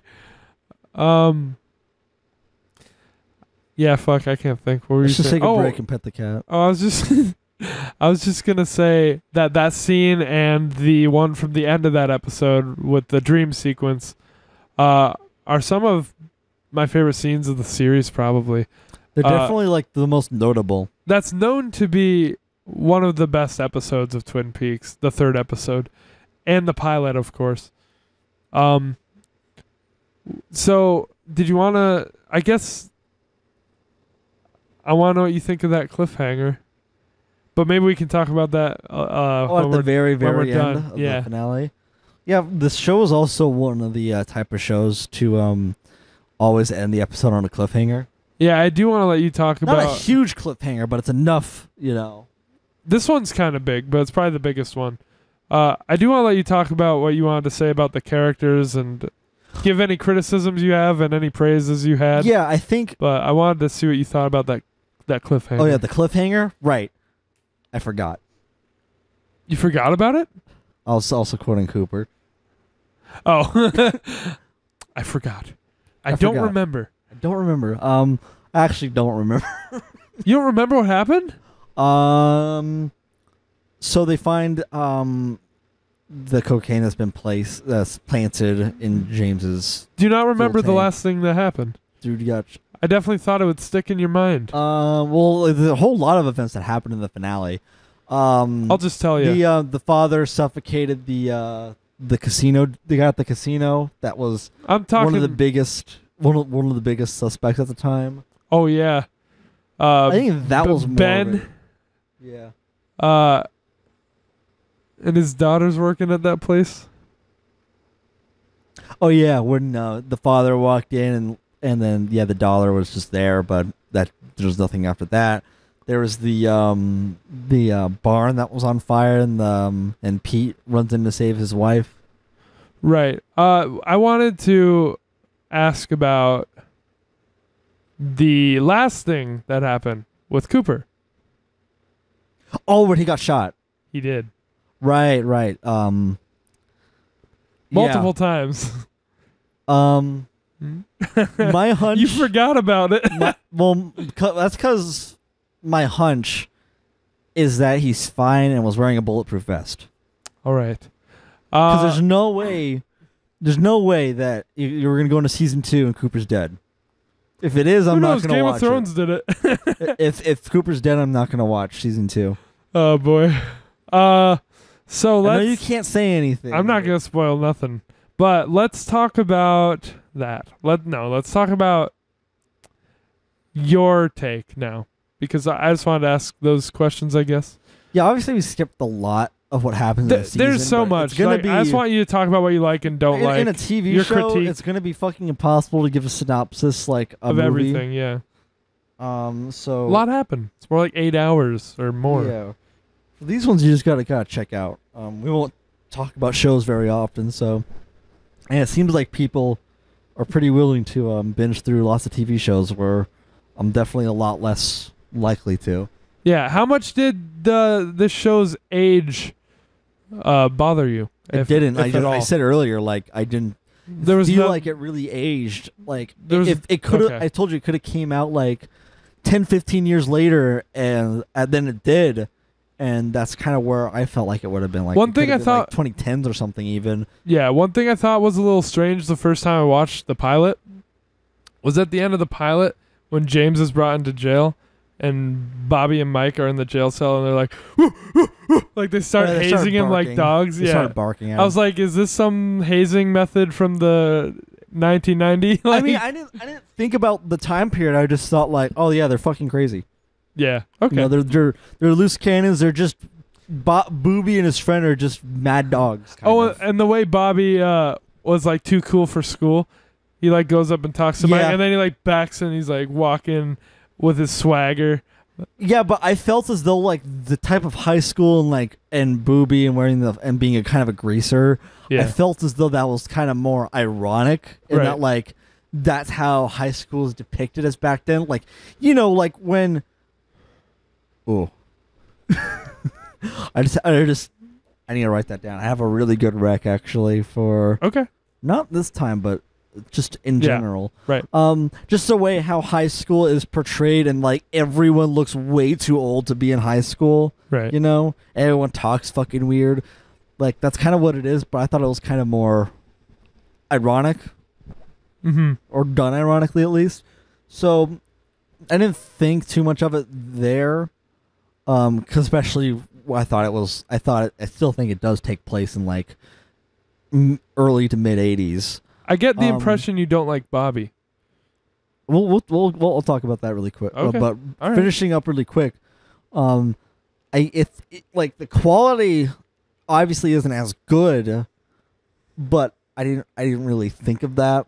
I think it just kind of adds to the atmosphere that it paints, right, and to the setting. Like it's a benefit. So I don't think it aged at all, in my opinion. Like, I didn't really feel it. That's good. But I'm one to be like, I would have thought. I'm one to think that not really think about. Oh wow, this aged poorly, unless it's like not the correct nomenclature for things. I would have thought that you might, because I wanted you to know that it was an older show, and keep that in mind, because there are some things that you could see as like cliche or just tropes or blah blah blah that the show does, and I want you to keep in mind it may have been like around the beginning of that, like before they were cliches or tropes. Yeah, I didn't for TV shows really notice, honestly, or think about it too much. Cool. So I might have just given David Lynch a pass, because even if they were tropes, he could have been doing them ironically, if I could find out. This was actually the first. I mean, I can't say this 100% matter of fact, but matter of fact. From what I've heard, this is the first, or at least one of the first stories on television where the murder mystery lasted more than just a single bottle episode. Oh, okay. Like it was like the point of the series. It was like kind of. I think I heard like one show tried that before it, but this show blew up when it did it. Like this was. That's kind of a shame that no one else like. That it wasn't pop. That this show is responsible to do it. This show's kind of responsible for like a lot of what TV became, because it was kind of with the whole CSI murder mystery. It was pretty shallow, like in terms of these types of stories before this, which is why like this show has a huge like cult following. It's known for being very influential and very important for television. Funny enough, I didn't even know if you knew that, but it definitely has its place in television history. Right. So I wanted you to just kind of go on and say what you wanted to say about it. For a little bit. I don't know. We might have been talking a little while already. Yeah. I was just going to say like what I said in the beginning. I think there are too many characters. Okay. They're all memorable. There are a lot of characters. But I think for pacing, I think lots of episodes are trying to like give us bits and pieces of each storyline. Right. And like for the finale, it gets kind of dense and a little tough to follow. And then like obviously there's some that are more interesting to me than others. James is not interesting. Not really. Yeah, no. I think James as a character is just kind of. He's kind of there. He's kind of a mopey bitch. Nadine isn't my favorite, but I like Ed a lot. Oh, Nadine, yeah. I mean, Nadine is supposed to be likable. No. But she's supposed to be crazy. But that's why she's there. And it's going to sound extremely misogynistic. She's there to elevate Big Ed's character. No, that's not misogynistic. You could frame it like that if you take. There it are out a lot context. of characters that are literally like it's like their foil, you know. Yeah. It's just a writing tool. Yeah, she was there to just basically elevate a narrative tool. Ed's character arc. And I mean, at least now it makes it easier for Ed to get with Norma. She has to take care of her ex-convict husband. Speaking of which, I don't like him either. You don't? He's kind of... As a character? No. Really?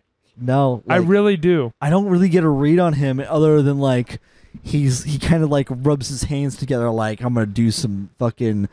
I'm a bad guy, you know? I like Hank, and I think the guy who was cast for him is perfect.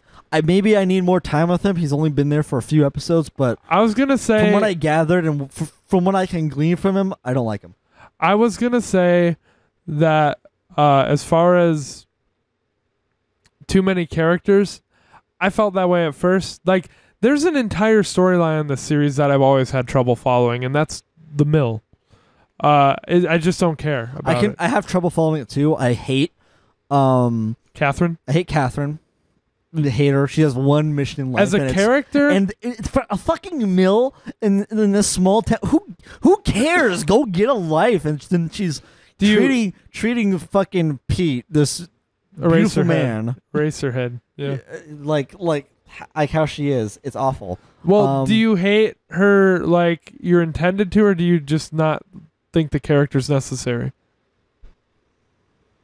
And that I don't know if I don't think she's necessary, but I just don't really care. She does that same question for Hank. She does save that one girl. Yeah, Shelly.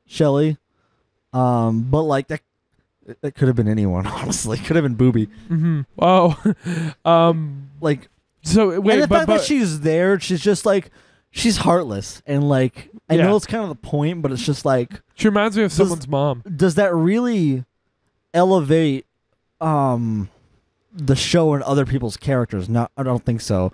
And I agree with you about the mill not being interesting. Yeah. That said, though, Josie's an angel. You like Josie? Yeah. Okay. I think she's the only one that is like lawful good in this whole show. Do you? And it sucks what Catherine is doing. Lawful to her. Good? Yeah. Not. What about Harry? Harry doesn't get enough credit. Harry was threatening her. Harry? Maybe that's why I don't like him, because he was... Oh, you don't like Harry? He was... Oh, I thought you meant Hank. Harry. Oh, Harry the sheriff. Yeah. No one talks about Harry. I think he's a neutral good, because he did punch that dude. But that dude, come on. It was deserving, but like that's why he's a neutral good, because like maybe Cooper's lawful good. Cooper's lawful good. Yeah, Albert Rosenfield. What a character. I enjoyed him. You did, yeah, me too. But if he was there for the rest of the season, no, I wouldn't like it. He came in and he did what he was.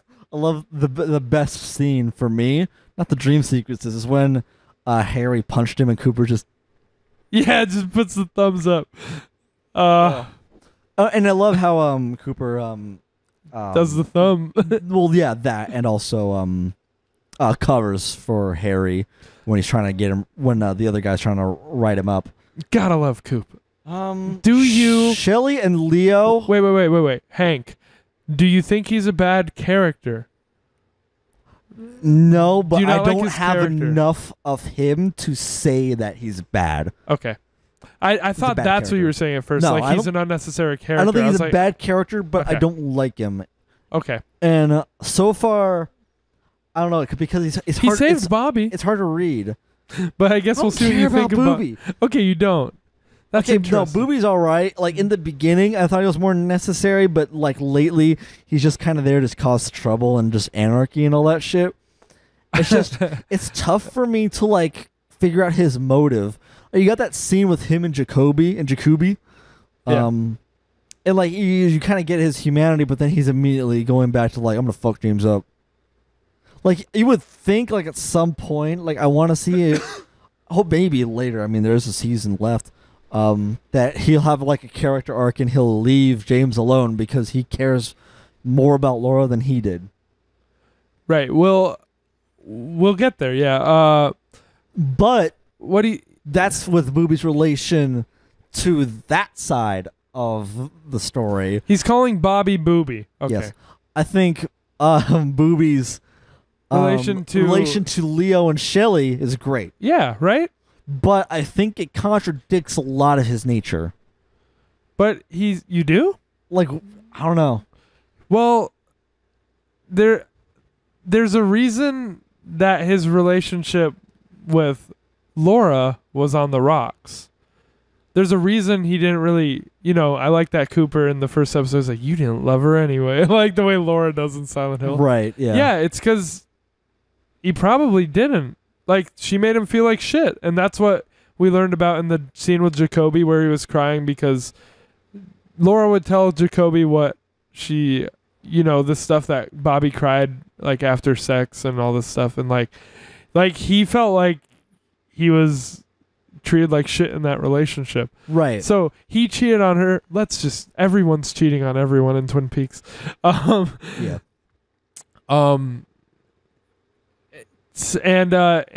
She was cheating on him with James. She had a thing for Jacoby. She had a thing for all Laura these different got dudes. around, bro. Yeah, and so it doesn't really surprise me that Bobby found something more fulfilling with Shelley. No, yeah, And when there's something like that's healthy, because where we are now, like everything between Shelley and Bobby is healthy. The only problem is there's Leo in the picture. I guess that's what I'm getting at. That's what I'm getting at with there's too many characters because like here's this whole like underlying thing, but unless you really like look at it and kind of feel your own headcanon with part of Bobby's feelings, he doesn't. I don't think that gets enough screen time. That's fair. I don't think that gets enough development, and instead we get more Cooper, which I'm not complaining about. I felt like it did personally. I just want to get that out there. I think you're valid. I think it did. It makes sense to me. Okay, because so you understand like where I'm getting at. Yeah, I get you. Shelley and Leo's like the classic, just kind of, just almost generic like abuser. But the thing is about Leo, people like that exist. Yeah. So like, I'm not gonna write that off as like bad writing like some people. Yeah. Or like a bad character, because people like that exist, and it makes sense. And I to think me. He's pretty intense. That actor brings. Yeah, he's really scary. Just his look. I didn't know a dude with long hair with hair tied back would be fucking terrifying. He's but scary. It is good to know. And you kind of like when he's on screen though, and he talks sometimes, you kind of like. You're on Bobby's side in that, like, when he's like, you made me do this, Shelley, I'm just kind of like in my head, like, you made me do this, Shelley, you made me do this, you made me do this, It's like, you're like, oh yeah, big fucking tough guy, aren't you? But then he actually is, Yeah. So, like, I don't think he really needs more development of, like, why he's that angry or, like, that abusive. He just is as his nature. The scene where Bobby and his friend are with him trying to do that drug exchange. Yeah. Scary. Oh, yeah. Scary as fuck. And then, I guess, quickly moving it along, Shelley, I think, is a great character, but I think she's a little flat. Mm-hmm. That's not a critique on her body. I mean, her character. Like, right. Okay. That I think it's a little like... She's almost the damsel in distress, and that she needs Bobby and everything. Almost. I mean, she does stand up for herself and shoot Leo. She does. That's Which is pretty awesome. cool. Which is awesome, yeah. But like, there's not a whole lot else going for her. Like, that whole storyline is great, but like, if she had a little more depth, I think it'd be even better. Sure. I don't know. I haven't really considered it. I kind of just thought about that when I was like, Shelley, what do I have to say about her? Other than, Yeah, like, I don't have she's a problem. in this terrible position. I don't have a problem with her. For me, that's James. It's kind of like James too. Like, he's got like this one motive, and he's just kind of like tunnel visioned on that. And he's got that other girl that's kind of just there. James also. is kind of important right now. I will say that He's important. I'm thinking more of later in the series. If I I'm think being honest, he needs to be more broad. I guess I don't know. right now he is kind of important. He's dealing with Donna and Maddie to try and figure out the Laura Palmer case, just like Coop and the law enforcement. Yeah, also, Maddie is forgettable. Maddie is just Laura, basically. And then you have Laura V3, which is the cousin relative that looks just like her. Oh, are you talking about Donna? Because that is Maddie. Maddie is the one who is Laura, like the twin. Oh. Twin-looking cousin, yes. Yes. That's Maddie. Yeah, so you're talking about Donna. She's Laura V3. Donna's You're talking about Donna. Laura V2. I like Donna. I think she's just kind of forgettable. Donna is kind of there to keep some drama in the step of the series. Even though there's plenty of it. Yeah, and what do you think about Audrey? Yeah, I was just about to say, like, that's the one the last one we need to get to. Audrey has she has her own story. Audrey, I think, is one of the most interesting characters, if not the most interesting character. I don't really like her, though. Mm-hmm. But I do like her storyline, or at least, like... She's very active. She's proactive. She's very proactive, but I feel like it almost doesn't belong in this show. Strange. Because because like every time she's there, I'm just like, what's your plan? What are you getting at here? Like, she's just kind of here. She's trying to impress Coop. She's impressing Coop, yeah, but like that's her goal. She's more or less unrelated to what's happening. She is trying to figure out the mystery. So that's Her how own she's way. related to, huh? Her own way. Yeah, I mean, there's kind of like three separate factions in the show that are trying to figure out the mystery on their own. I think she's one of the most competent characters here. Like, she goes rogue and she eavesdrops and spies on people, and manipulates them and gets her way. Right. She hustles. She's a hustler. So yeah. And what did you think of the comedy of the season? Cooper. Cooper. I think there's a lot of comedy. But I love how he fucking, there's so many quirks. He whittles this that fucking. This coffee is the best damn coffee. There's the coffee, there's the donuts, there's the thumb. He has all the pie. Yep, the pie. There's all these things. I love how in the first episode he whittles that little like oh yeah, yeah, the little thing, and then he just blows into it for the rest of the season. And when all the like Icelanders stay on his floor. Yeah. I love that. Like, just the way he reacts to everything.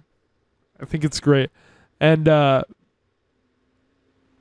what's I gonna say? As for the comedy, I don't think it all comes from Cooper, but I think most of it does.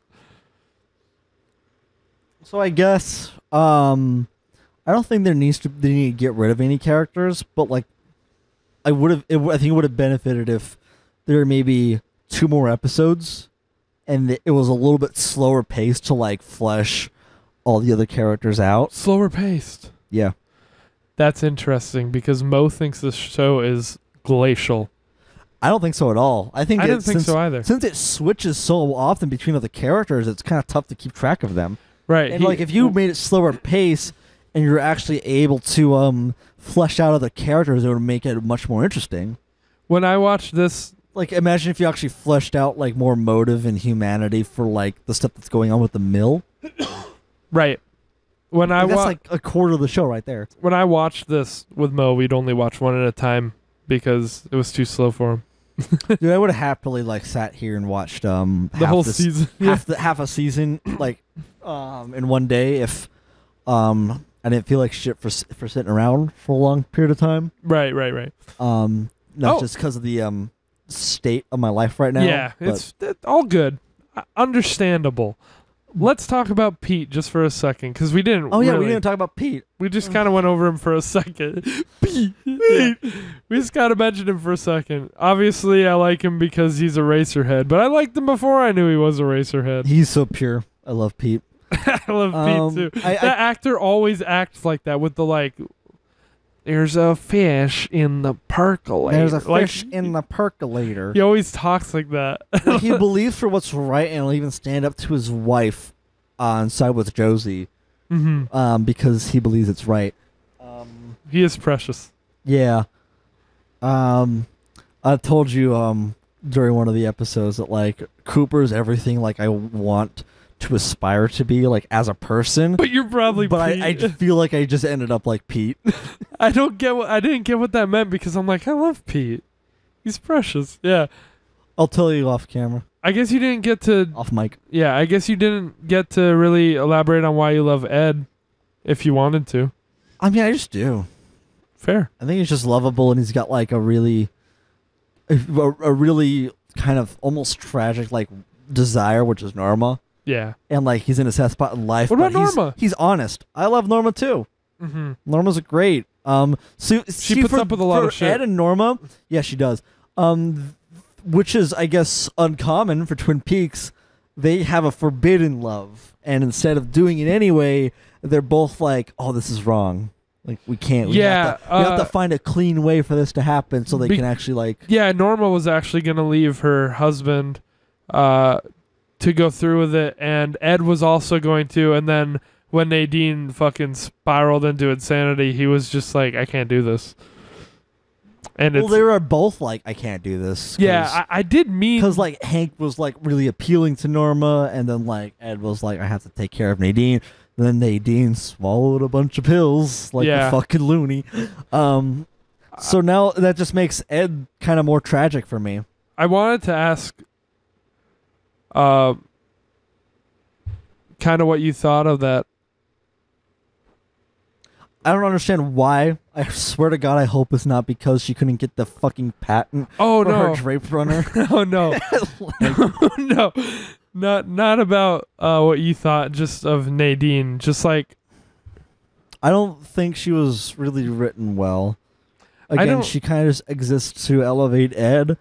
It doesn't really get into any tragedy about, like, it doesn't dive into, her mental illness and everything. Then again, this is the 90s, so, people who have mental illness, they're just like, oh, they're loony, whatever, So I guess if it were done nowadays, I would love to see a more deeper dive into that and more like, she knows that she's not there and is depressed as fuck for it. Right. And feels like she is a burden to Ed, so that's why she's attempting suicide. Right.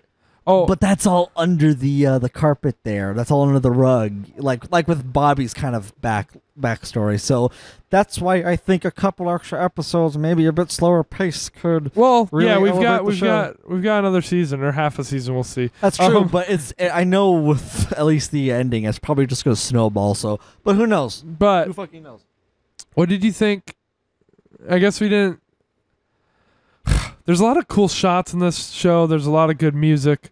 We discussed the music for a second, but there are some really there are some shots where you're like, yeah, a filmmaker made this, like a competent director made this, and that's really cool. Like the famous waterfall, the log cabins, the trees, the famous find out what species those trees are. The famous waterfall shot with the the northern behind it, but yeah, I want to.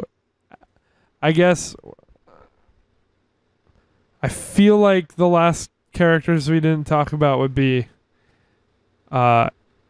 maybe Andy and Lucy. Parents? No. Andy is the cop who two. cries. Right. I love Andy. Yeah, right. And Who said there's not good cops? It's just Andy. Yeah, no, I love Andy, and I love like his growth when he like saves Harry. Yeah. And he actually has balls to make a move on Lucy. I love Lucy too. She's like, she kind of just seems like a regular, like, kind of bimbo idiot receptionist, but she's really attentive to detail and has an amazing memory. I love that. Yeah, I love. And it's just kind of like, she also gives Cooper donuts, so it's like of course she's amazing. I love when they're out with Andy trying to like find the one-armed man, and Andy drops his gun and it goes off, and Cooper's just like, Andy. Like, Yeah. Whatever the fuck happens there, it's just hilarious. And then it turns out Lucy's pregnant, which is, how did that happen? It'd be funny if Andy just smoked 2 cigarettes right there on the spot. Yeah. We've been making some references to Wild at Heart. Yeah. I think that's about it. Like, we covered about everything. Yeah, there's a lot, and I think we had a good enough discussion around it. Yeah, I think so. Like, I mean, we did go pretty broad, but we did talk about We didn't every actually character talk. in Yeah, we depth. didn't actually talk about a bunch of events. We went character by character. We went some themes and some just general appreciations. The events are part and of the critiques. fun for, like, really watching the show. We went over, like, the big ones with Cooper in terms of elevating the investigation. Right. There was the father who did kill the main suspect in the hospital. Yeah, After, Jacques Renault. Yeah, after Cooper and Harry and Ed went undercover in that casino. Yep. That annoyed me. Really? Just because, I mean, it was a stupid fucking thing for the father to do. I understand it's out of emotion, but it's just like, they could have gotten like a lot of information about this and a lot of drug related stuff, and he's just like, I'm gonna kill him. Yeah. Fuck right. you. So I don't really like the father, but I understand. I know he's done over the top for a reason. Oh yeah. I'll give you a little spoiler that he's gonna get a bit more over the top. Like, his God. character spirals. But I thought he spiraled enough, dude. I thought he was done, dude. All right. So let's do our final thoughts and ranking. Yeah, rankings already. Wow. Yeah, I guess if you don't have any other final thoughts, I feel like we kind of covered it pretty thoroughly. Final thoughts. Overall, really great. Really That's great. really lame. All the characters are memorable, even though I don't like a lot of them, and I think a lot of them need more, or I want more development of a lot of them. But obviously, if I want them, as opposed to being like, just get them out of here, means that there's something there. This is your favorite David Lynch thing you've seen so far? Yeah, I would say so. And as of now, you've seen Eraserhead, Wild at Heart, The Straight Story, and Lost Highway. And Lost Highway. Yeah. And season 1 of Twin Peaks. Yep. Cool. I would agree. I would agree with that. What The setup is super. It's easy to follow, digestible. Great directing, cinematography, setting, music, right. visuals, casting. Casting for sure. Casting. There's just a lot to love here, and I'm a little worried for season 2. All right. Because he didn't mention that there were complications and what. Yeah, in I terms was of gonna say David Lynch's vision. I was gonna say, because David Lynch technically has spoken on this, saying that the only thing he believes to be Twin Peaks, and like this seems like a little outlandish because he didn't leave the show until about halfway through season 2, but he said that he sees Twin Peaks to me is the pilot, the movie, and season 3. So most of this isn't Twin Peaks to him, but Weird. yeah, that's episode 3 with all that crazy stuff. That's Well, given how great I thought Lynch the written pilot all over was, then maybe Yeah. that's not too bad. What I'm really hoping, like what I really want out of this, and I'm afraid I won't get. I'm afraid I'll be disappointed. I'm hesitant. I'm really scared that I'm going to be disappointed. Well, I'm going to tell you something. But like, I was just going to say really quick, I really hope and want to see Twin Peaks the way David Lynch like envisioned it, like all of it. Yeah. And maybe even altered a bit the same way Vince Gilligan saw Breaking Bad. Right. Oh, that would have been great, but that just is the unfortunate tragedy of the show. That's why I got 2 seasons initially. Because even if it was 2 seasons, if it was like it got canceled, that same quality, and it was like a really good kind of like plot and arc and lots of other things like to go along with, I would, I already thoroughly enjoyed season 1, but I mean, it would be one of my favorite things ever, probably. If it was like that. It got canceled in season 2. And Lynch actually is like on record saying like, season 2 got stupid. I stopped watching that show. And like, he left about halfway through season 2. So I'll let you choose if you want to actually see that whole season. It's really not great, but I watched the whole thing. That might break my heart. Yeah, we'll see how you're feeling when we get there. I know I want to stick with it. It's just that Laura's theme right now is playing when I think of like what's gonna happen. Sad music. Season 3, though it came out in 2017 and is very different and very Lynchy. It's the closest to like Lynch's perspective as you'll get, even though it's very different from the first 2 seasons. And that's all I'll say about that, because we're not even close to that yet. I mean, even though I want it to be slower pace, I still think the pacing is good for what it is, and like it makes it easy to follow. Yeah. And so is the tone of the movie. I think is fucking right on the dot for like what this is. Love that score. Yeah, the score. Love the trees too. And the duck. So I guess I'm done with my final thoughts then. Great. All you. I don't have any really. Cool. I just might surprise you, but go for it. Your rating. So with all that in mind, and just for season 1, a lot of it I am anticipating for like a conclusion of the story, or at least how Lynch wants it to conclude. I wanted to tell you, even if it's an open ending. I wanted to tell you actually before you say that Lynch never wanted to solve this mystery. I think there is a way for that to be done well. There's ways that open endings can be done well, and it really does depend. I'm indifferent on it in terms of like, obviously I want to see like. I don't count this as a spoiler. It gets solved.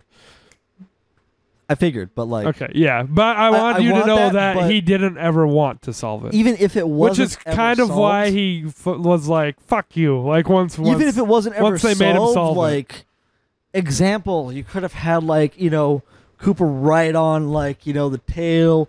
They're following it, and then like they actually end up following a couple other characters that were innocent. And they end up burning a crucial bit of evidence, and then they go away knowing that forever. And then Cooper catches them, and they're like, "Oh no, you're not the people we're looking for. We've already gotten rid of you as suspects. What are you doing here?" Then like the case ends up going cold, which happens a lot in real life, and you know, cold cases happen. He stuck around to direct like up till it was solved, and then he was like, "Fuck you!" Like he didn't. He was so pissed he was so pissed that the network made him solve it. I would be upset too. And but that's why the back half of season 2 is awful. And then the finale is really good because he came back and he was like, "I'm gonna end this shit right." There's a way for it to be open and have it done right. that's all I care about. But we'll never see that Twin Peaks, unfortunately. But season 1. I'm gonna cry, dude. Season 1, I think, is golden. Let's hear what your rating. Yeah, even with all that to say about it, I guess I'm gonna give it a solid 8 out of 10. Very nice. That's a very good score. And I clearly, because I want more, pretty much. Like so far, It's like I've eaten only half a Fat Sal sandwich. Right. And I'm waiting for the next half before I'm like, that was a meal. You know? Now, I don't care if this seems, not stingy enough. I give it a 10. I gave it a perfect season of television. That's what I think it is. Even though you heard me have some slight issues. Neat. Because I think, I just think that, yeah. That's fair if you enjoyed it as much as you enjoyed sharing it. I didn't figure there's going to be any reason for you not to give it a 10, but you did have a couple of gripes. That is not my score for the whole show, but for season 1. For season 1, yeah, absolutely. And if we ever discuss the full show, then you'll get my overall Twin Peaks rating, which would include season 1, 2, the movie, and 3. But that's it for now. I don't even know. I don't know how many seasons of television I'd give a 10 out of 10 because I don't usually rank seasons of television. Yeah, or even anything on television in general. Right. I think with Breaking Bad, I think that whole series. Breaking Bad, yeah. That whole series is a 10. I don't know if perfect score across the board. Yeah, every episode. I don't know if each season would be a perfect 10 for Breaking Bad. Maybe the first season. I think it just got better and better as it went. So, I would still give all of it a 10. I love Breaking Bad so much. Me too. I feel like other shows that are deserving of a 10 are King of the Hill. King of the Hill. Futurama. We did give high praise to Futurama. Fuck. The first season of The Walking Dead is probably 10 It's really good. Probably 10 worthy. It's really good. Shit. Beavis and Butthead? No. I like the first 2 seasons of The Walking Dead. But there's nowhere near 10 territory after that. But we've got to do some recommendations. Yeah, the fun part. For next week. I've been anticipating. I'm sorry, what was that? That was weird. Yeah, you're trying to steal my bit from the beginning of last episode. What do you I've been got anticipating. For me? I always anticipate giving the Rex. Wait. We talked about yours first, so I have to give you mine first. Yeah, really quick. Weirdly, giving Yellow Submarine was all right.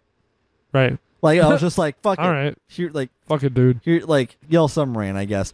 I wasn't super keen on it, but I was just I'm just gonna give this because I needed to center my head. Now I've got about 3 Rex that I really want. Well, you were super keen on it. I guess you weren't super keen about wrecking it, is what you're saying. Yeah. You definitely love that thing. But I'm glad you did enjoy it as much as you did. That's a flex. Yeah, you enjoy it more than Twin Peaks from your numbers. So that's pretty keen. Well, yeah. I mean, I just said it's one of my favorite movies, probably. Yeah. Fucking love Yellow Submarine. Anywho. So yeah, we talked about mine first. Now it's your turn to wreck. It is my turn to wreck first. Oh boy, here we go. And what do you got for me, big guy? I am recommending a little movie. You probably haven't heard of it. What is that? What are you doing? You got that shit-eating grin on your face. I don't like it. You probably haven't heard of it. It's called Boondock Saints. Boondock Saints? Yes. 1999. Is it the Boondocks? No, it's not the Boondocks. I was gonna say, I didn't take you for watching that. You will recognize a certain couple people in it. So that. God damn it! I clicked the Boondocks. Hold on, the Boondocks. It's one of the stars is Norman Reedus. Oh fuck! And also yeah. Willem Dafoe. Oh, double fuck yeah! Oh, okay. I gotta ignore those ratings there. Yeah. Be careful. It's okay. People gave Yellow Submarine a 7 out of 10, and I'm I disagree. Actually, 1999, action crime. Anything you want to give me really quick before? I just wanted to tell you that it's got those 2 actors in it, and this looks like Clockwork Orange with those 2 actors. It's a cult classic. I'll tell you that much. That's pretty much all I want to say. Okay, well, this is weird. Why this one? Like, where did this come up? I watched it last week. Okay, cool. I'm about to say that has to be a recent development. Shit. It is. Fuck. Normally I want to take a read off of like, oh, I know how. I want to see how excited you are for this. So I normally try to match, Right. like what rec it is. Unless I wreck first, and then it's just like, oh, fuck it. Which is probably why Yellow Submarine happened. Right. But I guess I need to stop postponing this one. Okay, you've wanted to do it for a while. I say you want to do it a while more than I have. So I've seen You're it. going to be piecing it together. No, you haven't seen it. You want to see it, and it's a movie. Okay. Pink Floyd The Wall. All right. God damn it. Just like last week, you were like, nah. Yeah, but I mean, Like 2 weeks ago, I think you were like, we're going to talk about The Wall twice. I pulled a sneaky on you. Yeah, well, you want to talk about it. And since you're this keen to talk about it, I know I'm going to have a lot to say about it. So let's just get back into The Wall, baby. I definitely wanted to. You've already heard the album, which is like all the homework you really need. But sadly, you will know pretty much all the songs in the movie. That was like 9 months ago, man. So it's all good. I still remember stuff off of either or. I'm gonna remember them as I hear them. That's probably. It's how not in gonna go. order or anything. It's just Yeah. Well, actually, no. Some of them are. I'm interested to really hear this, like, kind of see the story of this. Like, I don't imagine it's gonna be more abstract than straightforward. Actually, I won't say anything. Yeah, because it's a bit of both. But so I'm just ready for whatever it's got for me. There's definitely a concrete interpretation. At least I think. I'm gonna say this a bunch too. There's a song that's in the movie that's not on the album. Okay. That you love, right? Yeah, I love it, and I think I've told you before. Like they had to cut it because they couldn't have that much space on the album at the time. Right. And that breaks me because I love that song. Right. I'm looking forward to letting it wash over me. It also has crazy ass animation. I figured. Just like, also mixed in with real life stuff. So yeah, I've wanted to see this. I don't know why. I mean, I did enjoy the album. I'm not gonna like say I've listened to Pink Floyd ever since, but like, no, I'm ready. I've wanted to see this because it's got a lot of praise. That's why I just kind of like tossed it in there. Yeah. Sooner than later before you watch it by yourself. Yeah, and this way we can at might. least have this conversation recorded. Yeah, and I'm gonna have to get it on Blu-ray as well, as I mentioned earlier in this. It's unavailable. Well, I can probably services. look through my house because we probably have a better quality DVD than I have. You have a DVD. Yeah, but my DVD's like canned audio, and it like stopped working halfway through.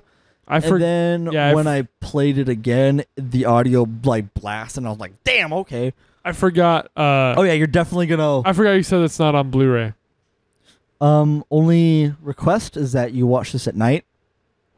Yeah. And turn up your sound. Sounds good. Turn up that sound and experience it. Don't watch it on your fucking phone.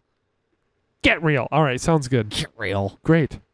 And we're going to have a special guest with us next time. We are, and it's special because this should be interesting. It's we've never done this. We've never had a guest on our podcast. Yeah, that's true. First time. So finally have 3 people on this couch. On one couch in one shed. Yes, we record the podcast in the shed. Get over it.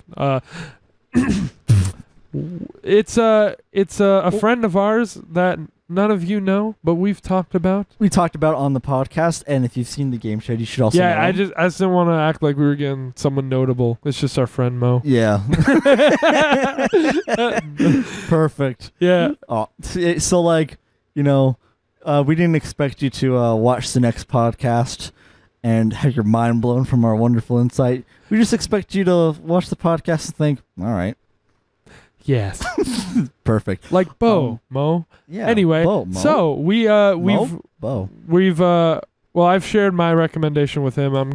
You can tell him yours in just a minute. And he has one for us. So we're also going to be discussing 3 movies next week. Yeesh, that's a heavy workload. Yeah, we're probably ready gonna for have to be careful with. Pretty much, though, season one of Twin Peaks is basically like watching another couple movies. Yeah, pretty much. So we'll hopefully talk about them for maybe like 40-45 minutes. Yeah, each. we'll try to keep it brief, but then fuck, why'd I wreck the wall? We'll see what happens. That's gonna be a bit more of a lengthy discussion, I think. But It might be a long ass episode. We'll see. It might top our finale. Remember that? yeah, it might be 4 hours or something stupid. Yes. And so the recommendation from Mo is a movie called Cube. Cube. Write that down. Any different spelling or anything? Nope, just Cube. I think it's from 97. 1997. Yes, you found it. Sci-fi horror. Yeah. Vincenzo Natali. Okay, this looks Natali. trippy. Yeah, I have really no idea what it is. None of us have seen it. He's not here to tell us what it is. So we'll see what's in store. I think we're in for a treat next one. Yeah, 3 movies. We all chose movies. Cube looks weird. The wall is pretty much going to be kind of different. Oh, yeah, don't look on my letterbox because I already rated the wall. Mine, Boondock Saints is not going to be weird at all. It's just going to be fun. Cool. But no matter what you guys think of it should be fun. We'll have a variety. It'll be a Variety hour. Neapolitan type of podcast. And it's going to be interesting because we're only used to hearing each other's opinion. Yes. So we'll have a third voice here. Yes. All right. Cool. Well, let's blow out this. Wait. Yeah, that's all you, buddy. Let's do it. Let's blow out the candle, buddy. Let's go. I think I burnt my finger.